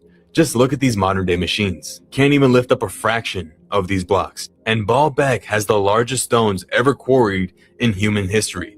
Some of these stones are 65 feet long, 14 feet high, and 13 feet thick. But we're told the stones had to be excavated from a quarry half a mile away, moved uphill, and then lifted 30 plus feet off the ground. Of course, the pseudo-historians have their theories on how it was done. By laying them on logs and pulling rope, of course. Another theory is they used 800 oxes to pull them with even more rope from the site. All right, pack it up, guys. That's all we need to see here. These stones are perfectly cut to such a precision that even a piece of paper can't slide in between them. That is a common trait across many megaliths. Now, for some reason, the mainstream archaeologists give credit to the fake-ass Romans, despite not only the fact that this site is 1,400 miles away from Rome, but even according to them, the Romans didn't have the technological or physical capabilities to create such a megalithic structure in the first place. The Romans didn't build shit here. It was found. Just as we've seen in other examples throughout the world, people find these sites from previous advanced civilizations and then build atop them. Even a child can see the contrast from not only how large the blocks are at the foundation, but how much older they are in comparison to these small little ghetto blocks up top. You got humans, giants, and then you do a little bit of research and you find out about the Smithsonian cover-up of giant skeletal remains being dug up all throughout the early 1900s. Thousands of accounts of articles in newspapers reporting giants being found all throughout North America alone, only for it all to be explained away as some elaborate hoax afterwards. Right. You know, giants were once common knowledge. Mark Twain is actually quoted after visiting Baalbek saying, "A race of gods or giants must have inhabited Baalbek. It would be impossible for men of today to build something like this." Now, it's not just the size of the stones. There were originally over 200 of these red granite columns that were originally sourced from a quarry in Egypt, meaning they weren't only just transported across the Nile and moved over 900 miles, but they had to be carried up and over the Lebanon mountains. The Lebanon mountains are over 8,200 feet in elevation, with peaks over at 10,000 feet. Few people realize that these 200 multi-ton columns had to be carried over this mountain. Oddly enough, there's also over 100 mentions of Lebanon within the Bible. Some ancient historians claiming that this place was actually built by Cain, the son of Adam, with the help of the giants. There's also legends that it was the notorious Nimrod who was responsible for commanding the giants to build this temple. And yes, that is Nimrod holding a lion like a house cat. No big deal. The existence of giants have been suppressed only within the past 2 centuries. Dinosaurs are a psyop. They never existed. All those dinosaur bones are giants and dragons. They made dinosaurs up to push evolution, to hide our past, to give you a materialistic worldview, to hide spiritual realities, and most importantly, not let you realize that all of these ancient cultures were right. Whether it was the Egyptians, the Native Americans, Mayans, Aztecs, every single culture recorded giants and these god-king dynasties that ruled over humanity before a great cataclysm wiped them out. It was only up until the 1800s when we started getting ingrained with the pseudoscience of dinosaurs, evolution theory, Big Bang nihilism, that the real history suddenly became a myth. If you do enough research about our past, you'll realize nothing is as it seems. No. I would agree with them, man, but they try to sell the aliens built them. Or I know. It had to be aliens. Power. Ancient alien shit. Did you imagine all the artifacts they're going to find from this generation? I mean, cell phones, e-bikes, dildos, all the good stuff. Dildos, all the stuff that stood the test of time. Light up butt plugs, right? If you replace ancient aliens with the Nephilim and giants and fallen angels, then ancient aliens is pretty correct. Okay. Yeah. Hey, doesn't this look like this would be fun, dude? Check this out. Oh, yes, there are men inside these warships, which, as a holiday attraction, reenact their version of the World War II Battle of the River Plate. Just watch.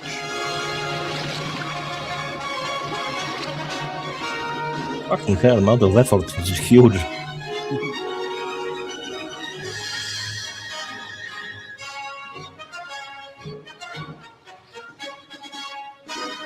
This is fucked up, man. I can't believe they actually doing this.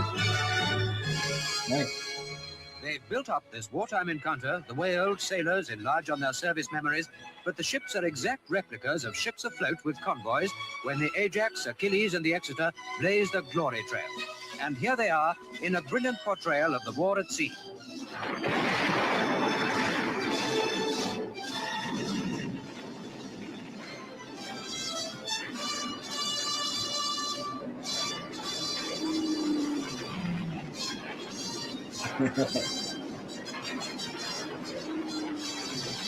He's changing the shipping to the U-boat now.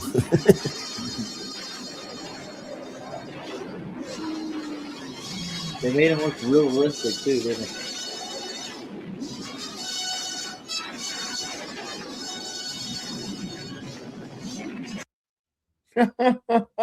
Those look like real destroyers. They did them scales, didn't they? You sunk my battleship. Yes, I think you have. Do you have? Excuse me. Do you have any Grey Poupon? E4 and A2. You sunk my battleship. Now Justin's asking if I'm doing a live after. Oh yeah. I'm tired, man. Mm-hmm. Been a Just long want week. us to. You just want us all to just keep going forever, huh? Run a Yeah, I know, 24/7 cycle. We just go. We just go. So it says here, attacking Iran will be the final nail in the coffin for America. Yeah, I don't know about all that. I don't know about all that now. It's Let me go possible on up to his house. because if we assume that China and Russia will be involved, it could be the case. I think doing some more Heron music. She did a good job with that song, man. Oh yeah, that's a great. Oh, what, the Biscuit song? No, she did another song. I did it on my stream. I can't remember the Oh, name. the one you played last night. Yeah, she's an excellent singer, dude. What was She it, can Rick Danko? Yeah.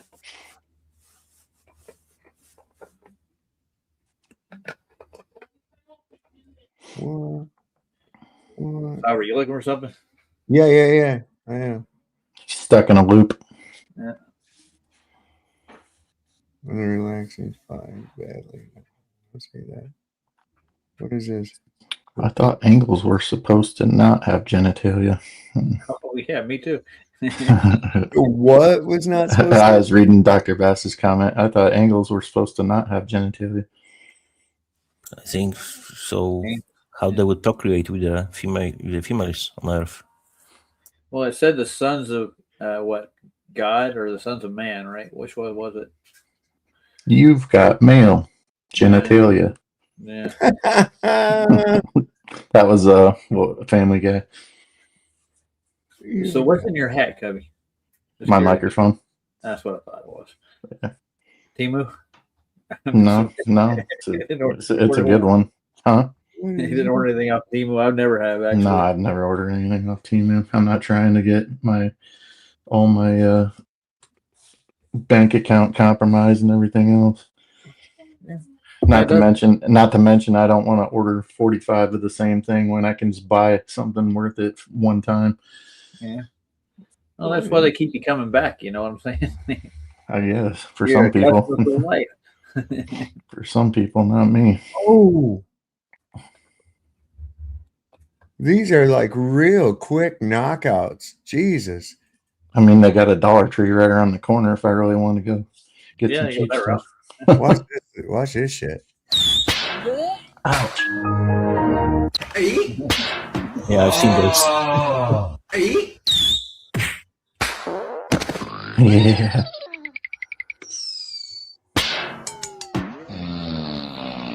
Dude.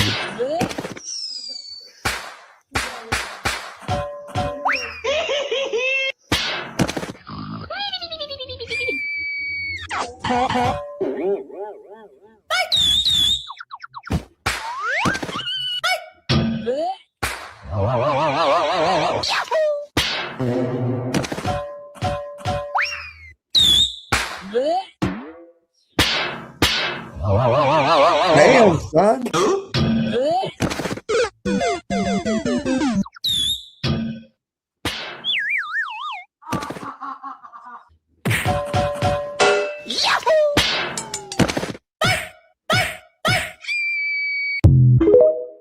Jiminy crickets. Oh, sorry, my bad. I mean, that shit was pretty tight. Yeah. What else that guy got? Some of those Mexican fights are tough, dude.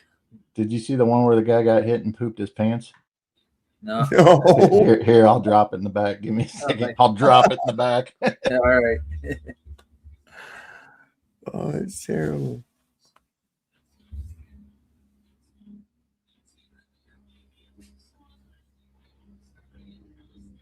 There you go. It's in the private chat. Private chat. And then the guy doesn't want to. His opponent doesn't want to fight him anymore. He's like, "No, bro, I'm good." Hopefully, that's a. And then he steps. I think he steps in it too. That's crazy. Oh, that's gross. Something just happened outside. I had a police helicopter fly over the apartment complex. What'd you do now? I don't know. What do you got going on? You cooking meth in there, ain't you? No, I'm growing weed. Growing Remember weed? that back in the day when they had those infrared, they look for growing lights. Yeah. They go by your electric. Yeah. It's legal now. Right. Unless you got to buy it though. No, literally. If you can't dominate in the octagon using your martial arts, well, here's another way. This guy wanted to assert complete dominance, so he did. He even impressed the ladies with his technique. Oh my God, I'm gonna grow up. This MMA fighter beat the shit out of his opponent. No, literally. If you can't dominate in the octagon using your That's disgusting. So gross. That's a self-defense mechanism. Yeah, it's one way to get out of fighting. Yeah, that's disgusting. Yeah, that's pretty gross. Cooking honey sauce. What is it? I'm Oh, finding all kinds of crazy shit. Fuzzy Bugger asked if it was compensating for earth curvature. Yikes. Yeah. I've never seen a helicopter do anything like that ever. No, I got them fly over here. I live right next to the hospital, and they got the medevac here. Actually, one of the kids, when I was in high school, my parents' friends, their younger son Justin, I used to babysit him, and then now he's one of the medevacs that flies for that helicopter. Yeah, I had a brother-in-law that did that for a while. He was a medevac, and he started out as an EMT. Yeah, that's what he was, an emergency room nurse or whatever you want to call it. Oh, this guy towed his car. He towed his car into a mechanic, said it wouldn't start. Check this out. Okay. Oh fuck, man, what'd I do here? Hold on. Oh, I did this again. Damn it. Fuck. All right, this time it shouldn't make. There it goes.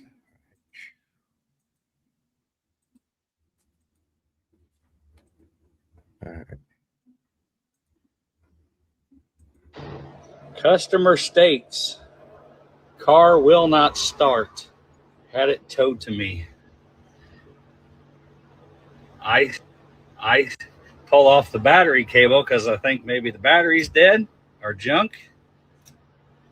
Fucking cap on the battery, dude. They changed the battery and left the cap on. You can't make this shit up, guys. I swear to God, I got it that way. Easy. That's a rookie mistake, you might say. People First battery ever put on, man. I'm telling you. Yeah. What is this guy? Springfield officer has an encounter with Win some, you lose some.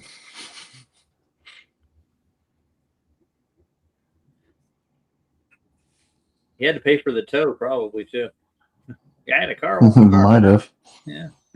Oh my God, this ought to be interesting. This thing here says, all right, so let me share this with you. It says Springfield officer has an encounter with a crazed man he will never forget. Kyle James Walsh from Potomac, Illinois, approached an officer and banged on his window. When confronted, Walsh held nothing back and gave a whole new meaning to spread him. Kyle was arrested for battery on a police officer and resisting arrest. Might go down as the craziest body cam footage ever. All right. I'm down for it. Let's watch. It's like a meth-induced one, actually. Something I can help you with? Sidewalk. Let's go. Up on the sidewalk. Let's not do that. Please don't touch my mirror. You're a little bitch. Get out of here. You know everything you arrive. Always get out of here. What does that make you? Get the fuck out of here. I saw me going to the jail. What's up, nigga? What's up, nigga? Get out of here. Put your hands behind your back. No, I'm not doing that. Hands behind your back. Hands behind your back. Oh, dick out. Look Hands at behind your back. whacking his dick at him. Nope. Turn around. Hands behind your back. He did turn around. Now he's playing with his nutsack. You always been a little ass nigga. Hands behind your back. Oh man, down he went. Hands behind your back. Put your fucking hands behind your back right now. Thank you. Thank you. At least he didn't shit himself. Get on your fucking feet. This is fucking ridiculous. Yep. You fucking retarded. I don't know about the card. Kyle James Walsh from Potomac, Illinois. Gotcha. I'm sitting in here working on my fucking shit. He comes up on my window, pounding on the window. So tell him to get the fuck out of here. I don't know. Looks like it's your fingers to me, you know. Tell him to get back. Taser, holds off, punches me in the face. So Oh, he's sensitive. That's what it is. He's a sensitive. yeah, it's 2025. We have to be sensitive, especially to. Yeah, you're sensitive, you little like faggot, this. bitch. So Maybe 3 contact that Pia. He just headbutted me. okay. If they don't fucking do something about it. Faggot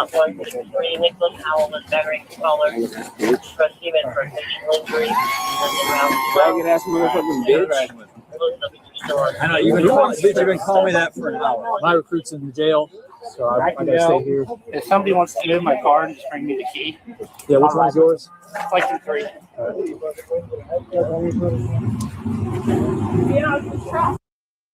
Jeez. This is why you don't do meth. Down goes Frazier.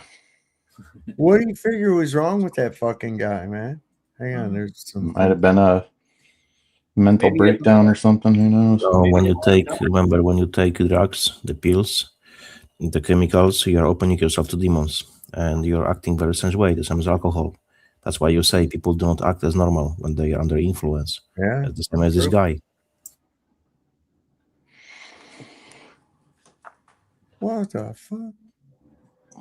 He's high on life. There he is. Miller High Life. Well, he didn't drink 4 Loco and come outside of show and make an ass out of him. So.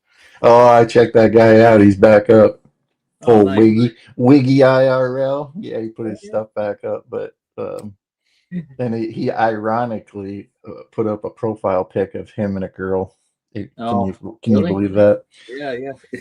Where did you get the picture from? Probably AI. I got a girlfriend. I swear I got one. She's already. Yeah, I just got to find the photo. Give me a minute, guys. I got to Photoshop. How about that photo, man? Never got it. But oh well. You can pretend if you want to, but don't come around telling people about it. You got your girlfriend, bang your hand up. Right. Yeah. I don't know. Well, golf, whatever suits your fan. Well, now they got robots they're going to make now. The elites are going to have robot girlfriends. A Tesla bot. Oh, yeah. Fembot. They're already out there. They're called Christy Gnome bots.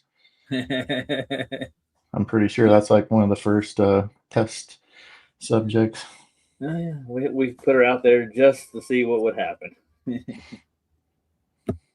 What the How are you doing today, Roger? Yeah, what right. would you like to do for me to do for you? So have you seen what's his nuts? Luca. No, Luca's been on Flats' show like 2 days. He's what? He's talking Bible with Flats. No. Oh, yeah. So I dropped a great link in a matter of fights in a cage, but it's with a great twist at the end, after knockout. So watch it; it's very good. You will love it. Any breakthroughs in his indoctrination? With Luca? Yeah. I don't know, man. I doubt it. It's been 4 years. You ain't cracking the source code on that guy. No. Good luck. The last thing he told me, we're going perpendicular to gravity. It's a measurement now. Mm-hmm. Hello, everybody. Hello, everybody. It might be the closest thing that anybody's actually said when you think about it. He's something. He's man.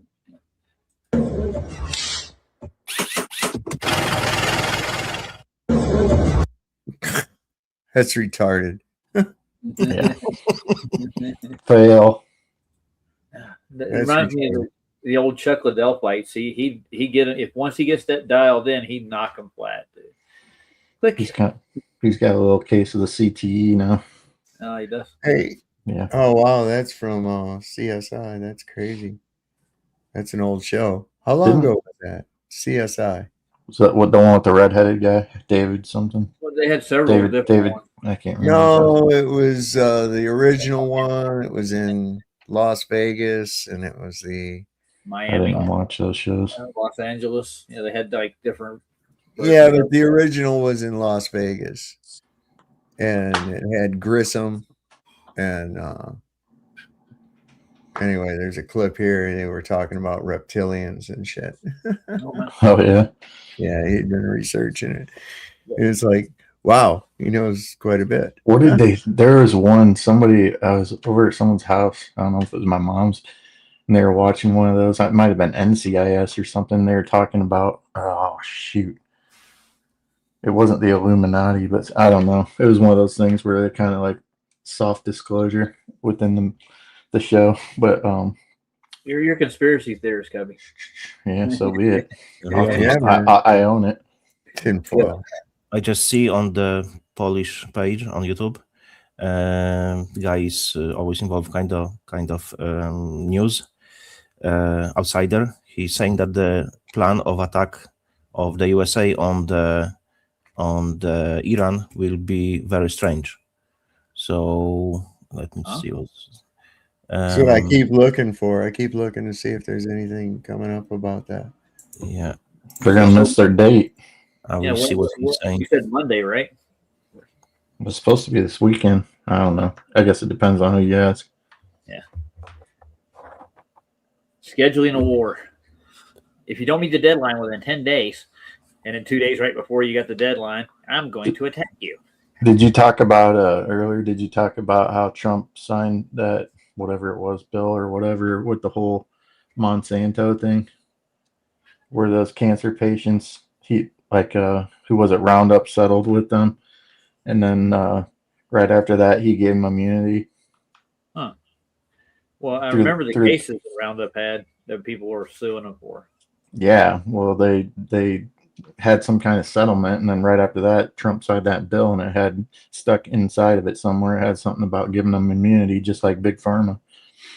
It's been a while since I've looked at the Terminator seeds and stuff. I looked into that when I was younger. Like what timing these people have. It's impeccable. Perfect almost, ain't it? Usually. Yeah.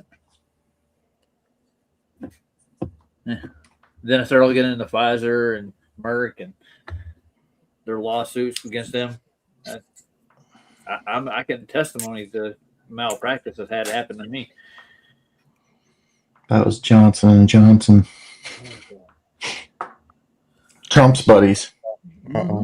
They're financial partners, for life. Stu Peters, 3 hours ago. Oh, damn it. Why would anybody do that? Do what? What's that? Stu Peters. Yeah, I don't well, you never know. It's the foreskin. So I guess those people might do it. Yeah. Just the tip. Only the tip. Exactly, just the tip.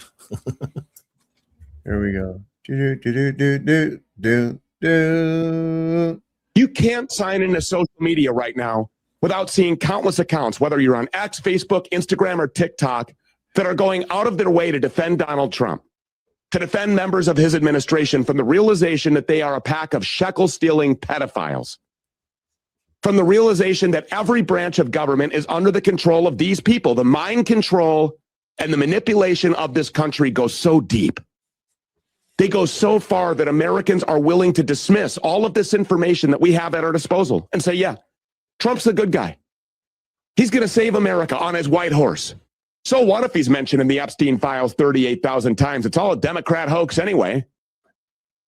And then on the other side of the fake aisle, they will tell you pretty much the same damn thing. They'll tell you that their Democrat congressman who ran cover for Joe Biden, who molested his own daughter, is trying to hold these pedophiles accountable, but the Republicans won't let them do it. Both sides, the entire system is engaged in a massive cover-up of unspeakable crimes, and they expect the rest of us to just move on.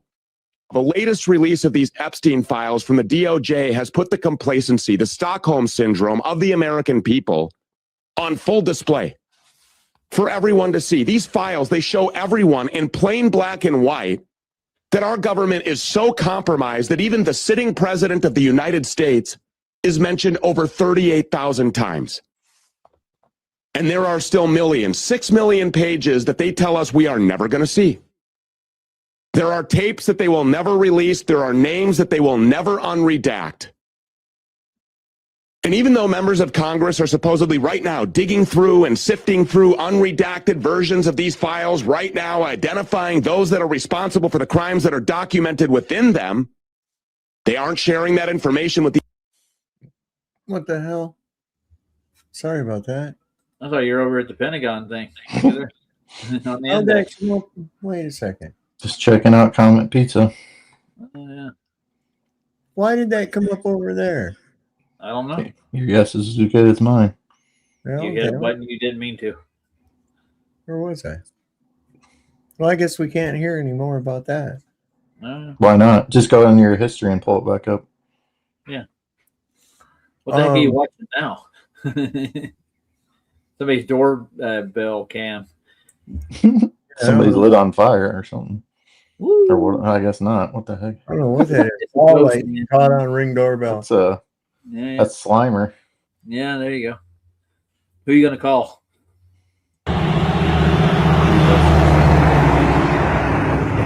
What the fuck is that? Stanley Steamer.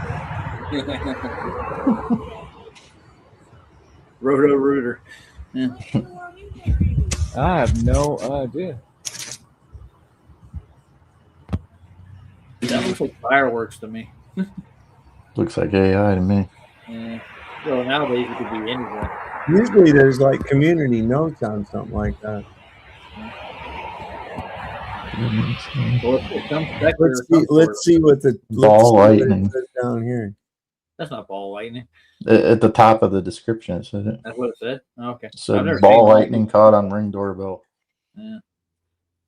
Whatever ball lightning is. Yeah.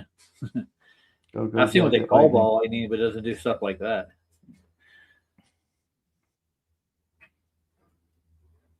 It's real. Right. Somebody asked Rock if it was real. Is that real? It's real. What? Huh? Is the dress blue or brown? It says this video from a Ring camera claims to show ball lightning, but it's not authentic. The source, Incognito Gaming TV, has posted multiple similar ball lightning clips over the years for views, often with UFO tags. True ball lightning, extremely rare, last seconds. Anyway, so Grok says it's extremely rare, huh? Thank you, Grok. Yeah, appreciate it. You fucking bitch. Once again. Yeah. Ruin shit for us. Yeah, Rhonda's talking to her Siri, and she's being like really kind of inclusive with it, and it's changing personalities, man. It's weird. It's all meant for one thing, no matter which one you use. You know what that is? Yeah. Data harvesting. It just wants you to stay engaged. That's the whole. There's nothing more. You're not gonna figure it out. You're not gonna trick it. It just wants you to keep. It doesn't matter if you're asking a question or being asked a question. The only thing it wants is just to stay engaged and steal data. Well, all my data they can get through the phones anyways, just about, can't they? Yeah, I mean, most of it's already been harvested long ago, but it's more than just that. I think. I think they're working on psychological profiles and stuff like that, trying to figure you out.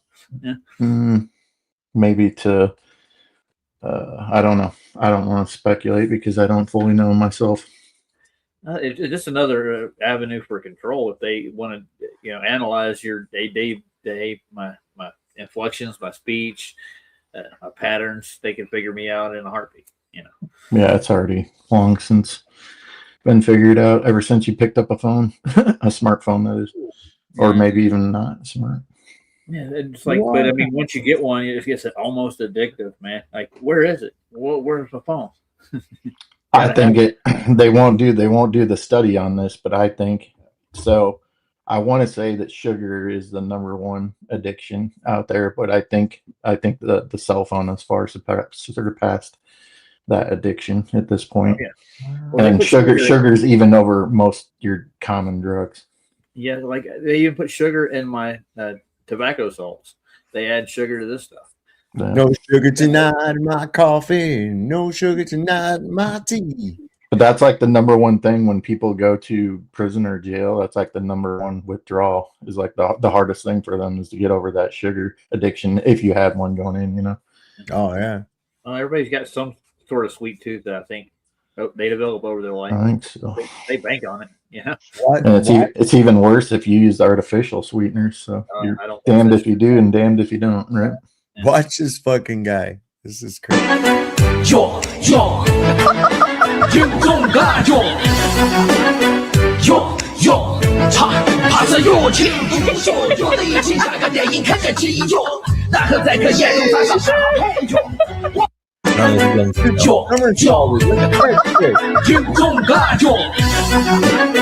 good one. Fucking flew, bro. Yeah. That almost looked like he was on wires to a point. I've seen as well a guy on the motor. He was hit by the car, and he ended up sitting on the roof of the car. What the fuck? That was Jackie Chan Lee. Oh, I've seen things happen in real life, man. It don't quite always work out like that. I'm telling you. Usually not. I know. One time I was over at my buddy's house, and there's this guy down on like the what they call John Deere Road. But anyway, circled back up off of John Deere Road. The police were chasing him really fast. He was on some kind of, I don't know if it was I don't know what kind of bike it was, but he was on a motorcycle. Okay, and he turned and came up towards Matt's house, and then started going down Old Town Road. And then when he got there, we heard this, crash basically. But we were like, oh man, let's go check it out. And we get down there, that guy hit a pole and his body split in half. It was like, ooh, yikes. Gross. Yeah. My dad was riding to the store one day with my sister on the back of his motorcycle. He had a CB500, and a tornado hit. We're in Tennessee, in the Cumberland Gap, and we're going through there. And he lost control of the bike, and the pegs stuck into the side of his foot, and he laid it down. And my sister went flying off the back, and she landed on her stomach and surfed across about, like I'd say, a good 75 yards of asphalt in the rain. It was Everybody was kung fu fighting. He was fine. I was around in those days when that song was written, and it's true. Everybody was kung fu fighting. They were. It was like They even had a cologne called High Karate. Yeah, and Bruce Lee was a very popular guy back then. He was very, very popular. Yeah. Were they fast as lightning? They were. Those fists, they were fast as lightning. Absolutely. What about a ball of lightning? I don't know. Like a ghost. Yeah. I think it was faster than that. Some of those, and if you could talk with your lips out of sync. No. Oh. Your kung fu is better than mine. I agree. Sob. Yeah, I know. It was fucking great the way they dubbed that shit in there. I see. Your Schwartz is as big as mine. Here's this kid. He's got I don't know. I want to smack him. He looks like Fred from Wonder Years. What's his name? The kid. I don't know. Fred Savage. Yeah, Fred I Savage. don't know why, but I want to smack him. Yeah. I don't know why. He's just got a smackable face, I guess. Donald Trump will not talk about this new explosive allegation against him in the Epstein files. We just learned that a woman claimed that when she was 13 to 15 years old, Epstein introduced her to Donald Trump and he assaulted her. And the thing about this allegation is the FBI actually interviewed this girl not once, but 4 times. They deemed her a credible accuser. That girl also filed a lawsuit against the Epstein estate, included her allegation against Trump in that lawsuit, and received a settlement in 2021. You don't receive a settlement without having evidence. And on top of that, of the 4 interviews she did with the FBI, only 1 of them is in the Epstein files. The other 3 have not been released. They are actively being covered up. And what makes it even worse is that Ghislaine Maxwell has seen all of those interviews. The government turned those documents over to her before her trial in 2021, which is standard procedure. So she could have potential blackmail over Donald Trump, or maybe not. We don't know what those documents say. We, the American people, deserve to see those 3 additional interviews. If it exonerates Trump, then great. If it implicates him, though, then something needs to happen. I agree. Yeah, there's no credible evidence of him doing anything wrong. It's like, fuck you, there isn't. Like nobody's investigating it. That's what it is. That's You know who he reminds me of is David Hogg. Yeah, he does. That's it. That's probably why I want to smack him. Yeah, I know. Yeah, it's nothing he's done or said, I don't think. But Just one of them. One of them faces. Don't get triggered, so don't go around smacking people. He's got hands as fast as lightning, though. Fists as fast as lightning. Yes. Oh, look at this.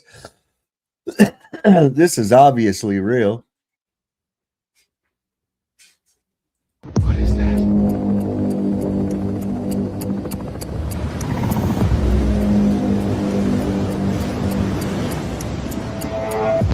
What is that? Yeah, one more time.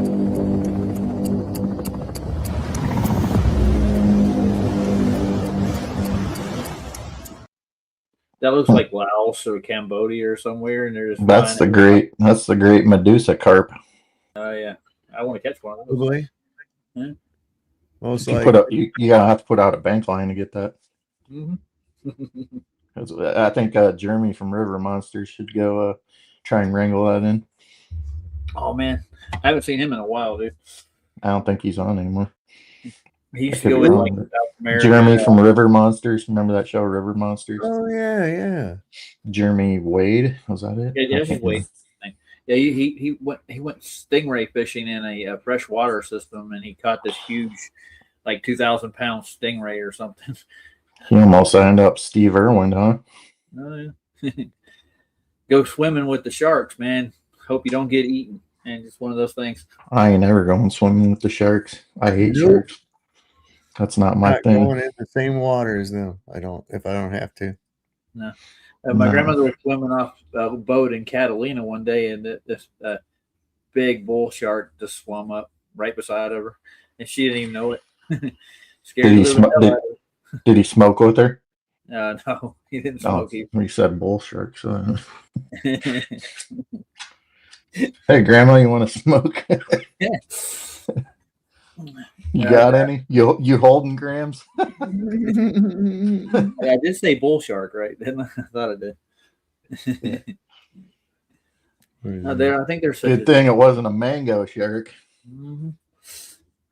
They get a little fruity. Oh. No, my grandmother was an avid swimmer, and she was an Olympic swimmer actually at one point in time, and she actually taught swimming lessons in Jeremy Hollywood. died. Sorry. Here I am said Jeremy died. I didn't know that. Are you No, I being didn't know that serious? either. Huh. Probably. Yeah. My Don't grandmother- don't try and trick me, buddy. Don't play with my emotions. Yeah. He's so attached to Jeremy Wade, it's going to be devastating. He will cry himself to sleep tonight. He got eaten by an eel. Did he? I don't know. He I got- assume so. I guess he'd probably be shocked to death rather than eaten by one, but you never know, I suppose. Yeah. It was really kind of funny. My grandmother became a trainer for like stars. When For she what? was young. For Hollywood stars. She Oh. teach her kids, and I thought you were talking about the Little Dipper or something. no. No. She when I was younger, I didn't realize it, but she would take us over to like these pools and stuff when we were younger. But she had keys to like their pool houses and stuff, so she would sneak in there and take us swimming in celebrities' pools when we were kids. Skinny dipping. Oh yeah, Grandma went skinny dipping in the Hollywood Hills. Oh, yeah. You know what's in them pools? I hope they put extra chlorine in there. Yeah. Good for you. Keep it clean. Fucking public pool, man. Can you imagine? The best, especially in our little ghetto part of my neighborhood growing up. I don't even know what lizard jizz looks like. Oh my word in heaven! What the fuck? I don't want to see it. Yeah, don't get caught by a loan shark. Those are the worst. Yeah. They'll break your kneecap or two. Now you got to pay up next week. Pay what? I got a shark. Yeah. I got a shark vacuum. It's pretty mean. Actually, I think we got one in the kitchen right now. They're not too bad. Just kidding. Pizza's here. Oh yeah. Domino's, they come to fix all your potholes. I got no, it's my Remember fault. that campaign? Yeah. Sorry. You're saying could be pizza and grape? Me? No. You must have misheard. You better rewind that and listen again. Yeah, when I was younger, I drove for Pizza Hut, and don't do it, man. But I mean, if you're dropping off the crack houses, they'll give you a C note quick. Pizza the Hut. Yeah. Yeah. That's who I was driving for when I lost one of my front teeth. Oh yeah, you're talking about that. And I wasn't. Oh yeah, you were saying something about that. Yeah. I remember the buffet and the red cups, man. Those were the days. Yeah. There used to be a Pizza Hut right across from the movie theater, and we'd always go there and go eat at the buffet, and then go over to the movies. They'd have a double feature, and then for a while before they tore it down, they had a drive-in on the backside. But nice. Yeah, that was. I ain't been to a drive-in in a long time. Me either. That's probably the last time. I want to say, I could be wrong on this, but I want to say that it was a double feature. It was like Snow White and what's up? Go ahead. I was just saying that I think it was Snow White and what the heck was the other one? Gremlins or something like that. I could be wrong. It was around that time zone. Gremlins? Yeah, I remember Gremlins, but I don't remember the Snow White. Was it the cartoon? Yeah, the Disney one. But it was like, they just brought it back for a double feature for the drive-in. Oh, okay, yeah. The kids want to see all the old Disney crap and get indoctrinated into the crazy. Except for the Gremlins scared the crap out of kids when they back then. It don't feed them after midnight, sir. That little old Asian man. This is bad. Oh man. What the hell is that? Holy fuck! Yo. What the hell is that? It's a spaghetti monster. Oh yeah. Got the fart spray he's putting around in there. He's laid a log. Petrol. Well, the code. Is there another? Do you guys have another bathroom? No. Yeah, because this stinks. This shit, what the fuck? Wait, what's the... Don't go in the door. What the fuck is it? That can't be real. Can I see my face from the line? Yo! What? Is that kid out of a human? What the fuck? You want a milkshake? Yo! You see that shit? Brother. Sir, take a look at this. Sir. Oh my god! That's disgusting. The world's biggest shit. Turd. The dude's like, what the fuck? That shit look. What are you guys are fucked up? He's that black guy's like, you guys are. It's a baby Ruth. It's pretty nasty, man. I didn't know they made Tootsie Rolls that big. No, me neither. Too much Oh, chicken. wow. You guys want to see something interesting? There's an archaeological discovery. This is this right here is Viking poop.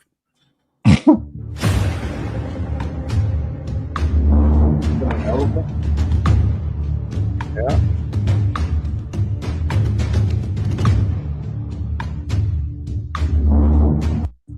Fossilized. It is. Is that the Smithsonian? Yeah, it's Viking poop. I mean, if you're impressed by the size of that, then you got to be impressed by the orifice from which it came from. What the fuck is Can't this? even imagine that. I was like giving birth. Yeah.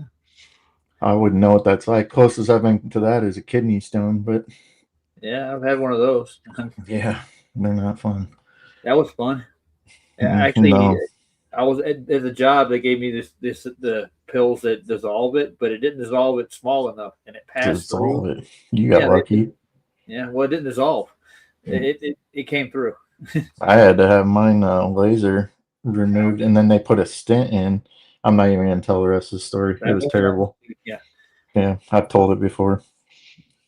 A woman, your birth is nothing comparing to my constipation. Constipation, you're making me wait. Wasn't that Carly Simon? Anticipation. Anticipation. It's making me wait. This endless Carly love. Simon. Carly Simon. Yeah, they did it for an A1 steak sauce commercial too, because they were always pouring it out real slow. Remember, good things come to those who wait. Yeah. That was actually ketchup, but yeah, that was Heinz 57. Yeah. Same company, I think, though. I believe. Yeah, it's Heinz. Yeah. Yeah. The Heinz family. I love the dude. They sell. I was at the, what do you call that? Like the bulk supply. It wasn't Costco. It's TPC Cash and Carry today, I think. Was it today or yesterday? But anyway, they have like a bulk jar of A1, and I'm trying to think how many gallons. Doesn't matter. It might have been. You know how much that costs? How much? $96. What? Good God. For A1, like a gallon or two of it. I was like, holy moly, that you better be using that for the rest of your life.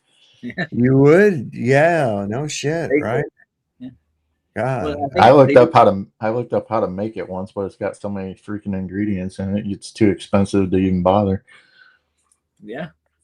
But nothing beats A1 on a steak, I'm telling you, because that's how steak is. Nah, man, nothing. You don't put anything on a good steak. I mean, don't put anything. Yeah, she puts A1 on all her steaks. I'm like, you're wasting. We got a wasting a steak. Rare. There's a place called Wild Bill's in Flagstaff. They make the best filet mignon. Rare. They have one day of the week where they do it on special. You go get it, man. I mean, they cook it right, dude. It melts in your mouth, dude. That's what she said. I like a good flat iron or a New York strip. Those are probably my two favorites. But anyway, we went from poop to meat. So where else can we venture down? Well, meat goes to poop eventually. Yeah, I guess they're connected. Yeah. This conversation is going to the shitter. Yeah. It's going right straight down the toilet, man. Need some good marbling. See if there's anything going on with Iran. Oh, I was going to check the pizza index. That's right. Where you go? Earlier, yeah. Let's go there. Hang on. I got a Domino's now. Close enough. Let's see what Huckabee hungry. I'm not hungry. I already ate. I got sloppy joes in the kitchen I made from scratch. So sloppy joes, I made those the other night. I make a little better version of that. I call them untidy Josephs. A little bit. You kids want some sloppy joes? Yeah, I made them extra sloppy for you.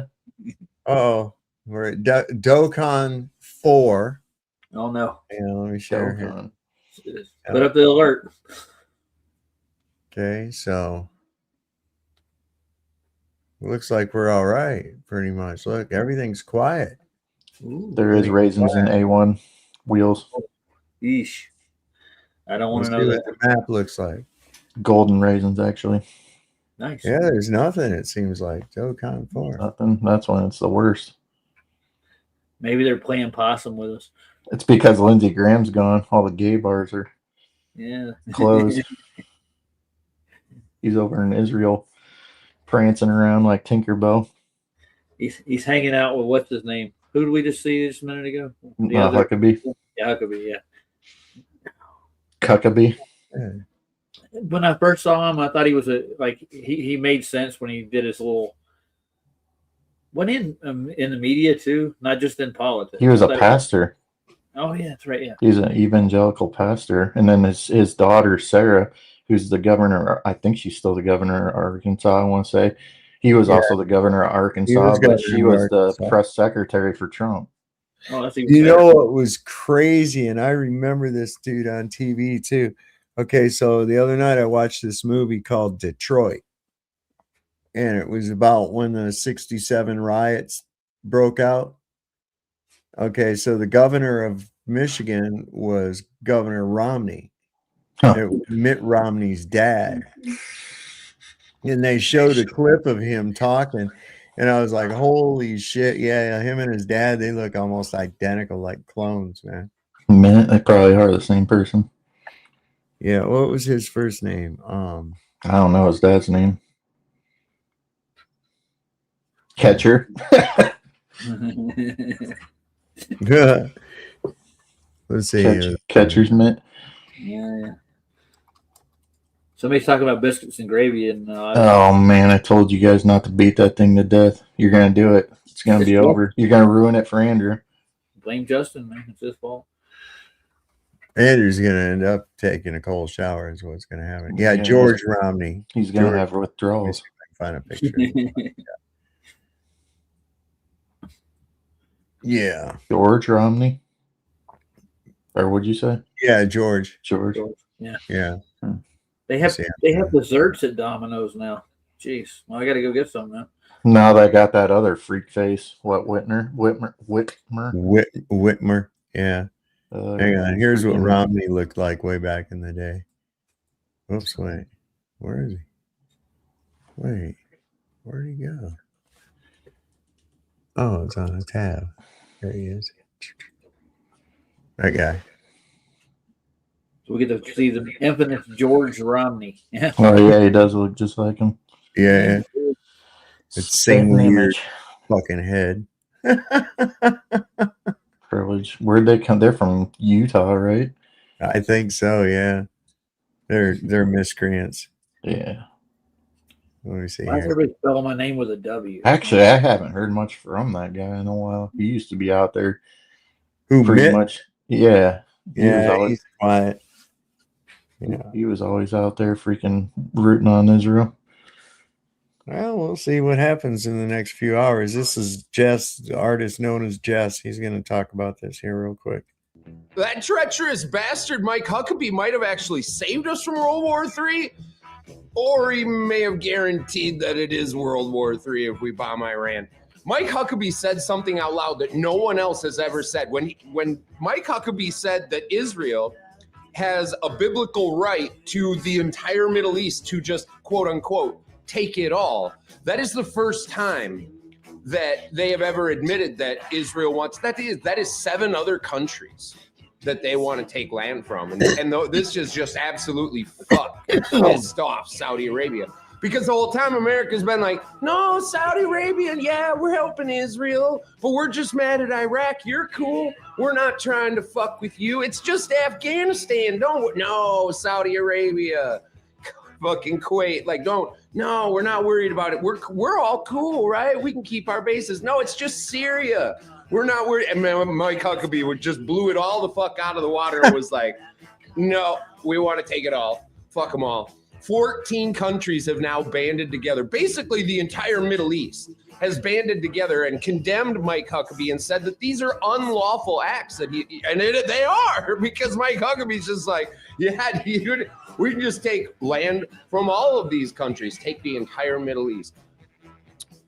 The whole thing with the Middle East, right? Like, none of them have ever been united against Israel before because they all fight amongst themselves. But now that Mike Huckabee just let the cat out of the bag to him, that, like, you know, if they sit by and they watch Iran get taken, then obviously the plan is that you're all next. You're all next. You either stand and fight with Iran or you wait your turn. That's what Mike Huckabee just told the rest of the Middle East. You either fight with Iran or you just sit there like a good bitch and wait your turn for Israel to come fuck you in the ass. What do you think they're going to fucking do there? What do you think they're going to do there? And we already right while I fucking speak, the sun has already risen in Iran. So we've missed out on that Saturday night war. They usually only start on Friday or Saturday night. So we may have skipped this, right? Because they all united yesterday and they're pissed as fuck. A lot of people are calling for Mike Huckabee to resign because, yeah, no shit, dude. That entire interview was an absolute abysmal disaster because he was saying shit that they're not supposed to say out loud. He admitted to shit and like told the whole world what the whole fucking plan really is and how they really feel about it and where they get their justification. The Jews are all like, look it, we wrote this book and it says we get it all. It's that fucking ridiculous. It's that fucking ridiculous. We might have actually gotten out from underneath this because Lindsey Graham's war boner, it's kind of going limp. He's posting on X right now that he's upset because a bunch of people in Trump's cabinet are advising him not to bomb Iran, and Lindsey Graham is not happy about it. So that is a good sign. When Lindsey Graham's war boner starts to go limp and he's fucking crying on social media, you know it's a good day for peace in the world because that war-loving little pansy-ass bitch, my God, dude, like, I go to Israel every 2 weeks. We need to do some deportations of some dual citizenship, straight up. Like, that's the only way through this. The Great Noticing is on fucking fire, and I am so fucking here for it.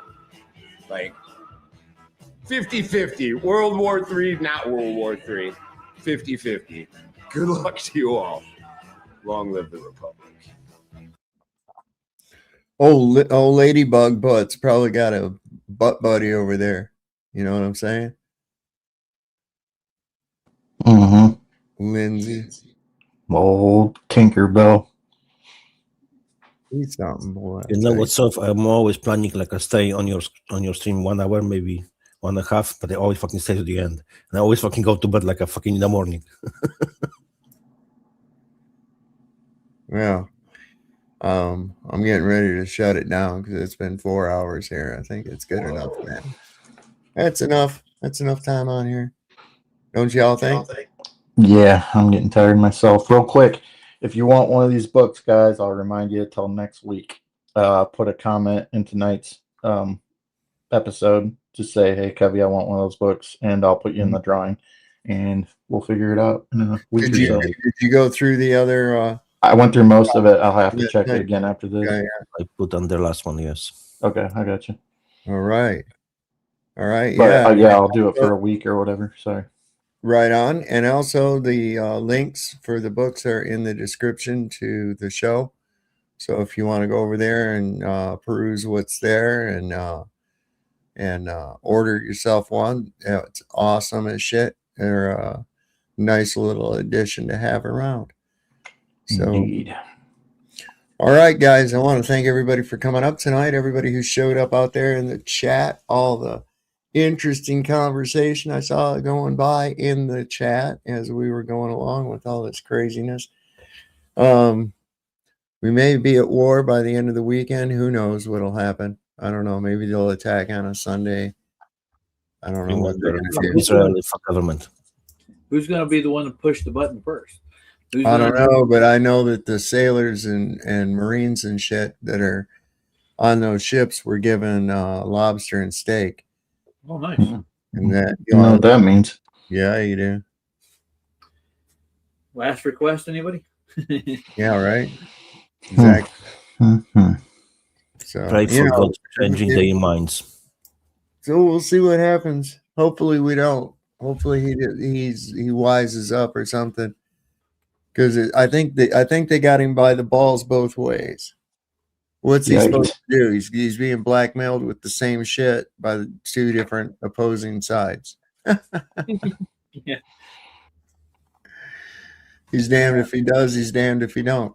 They're pulling the balls in the left and the right. And give him the old bat wing. Yep. I don't know. Is there anything from? Let me see if I can find anything about Lindsey Graham. Last thing I saw was that speech he gave. Or no, he did. I saw another interview he did with some chick. It was pretty bad too. I'm trying to remember what he said. I don't know. Anything that comes out of his mouth is bad. I don't even know why I'm debating what's good and bad that he says. But deviled eggs are disgusting, Justin. Plus, they're called deviled. What? Wait a second. Hold on. Deviled eggs are good, man. That's what I don't like deviled eggs, and I love potatoes, but I hate potato salad. So I don't know what it is. Okay. Well, I mean, yeah, maybe it's the To mustard. each his own, right? You're not a mustard I don't fan. like. Maybe it's the cold. I don't like them being cold. Oh, okay. Or something. Best deviled The eggs. texture or something. I don't know what. What's up? Do you like hard-boiled eggs? Mm-mm. No. No, they make me gag. But I love eggs. I love Have scrambled to eggs. try the Polish one, deviled eggs.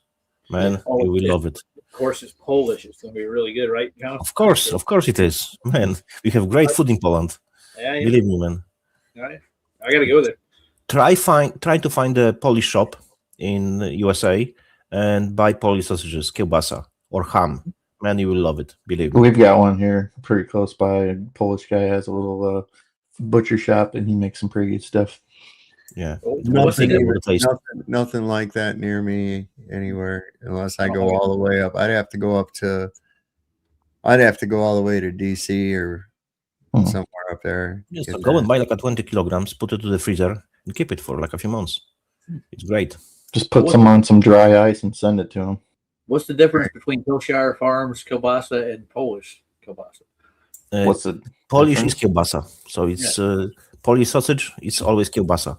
Yeah. So if you say kielbasa, it's say the way it's from Poland. So it's not Russian, not Czech. It's kielbasa is only from Poland. My kielbasa sausage just got to perform. Hey, didn't we just have Lent? Didn't we just have Lent? We did. It is still going. So you better be eating your fish on Friday. The punchkis, though. What do you think the McDonald's fish fillets are made out of? They got that shit comes down all over in Hamtramck up in Michigan, it's basically Pole Town. It's the Polish section of Detroit, and it's like tradition. People get these punchkis. They're called. These punchki. Jelly-filled donuts, man. Aren't pierogies? Are those Polish? Is that how you as well? pronounce Yes. it? Yep. Those are good. Little potato and cheese. You should try Polish soups as well. What is it? Sorry. Polish soup. One time, my grandfather, he took a fucking bow saw handle. He fastened a fucking link chain from one end to the other. Like that. He said that was a Polish chainsaw. Good one. Crosshatch, do me a favor. Put it in subs after this video, put it after this video. Put it in the comments. Don't drop it on my channel, but drop it on subs if you don't mind. Yeah. The comments to this video right here. And any of the ones going forward to next week. Yep.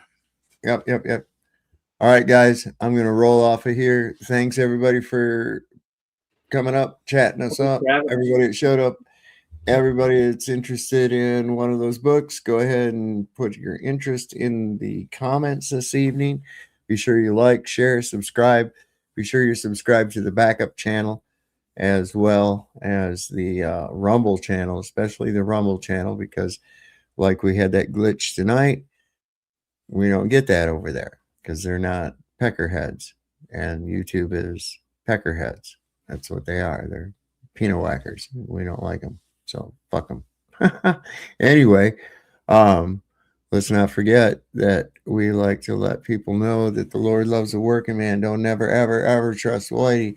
See your doctor and get rid of him, because he'll probably kill you. And if you heard the shot, probably wasn't meant for you, but you might want to duck anyways. We'll see you next time on Sovereign Soul, Unchained Mind. Good night, everybody.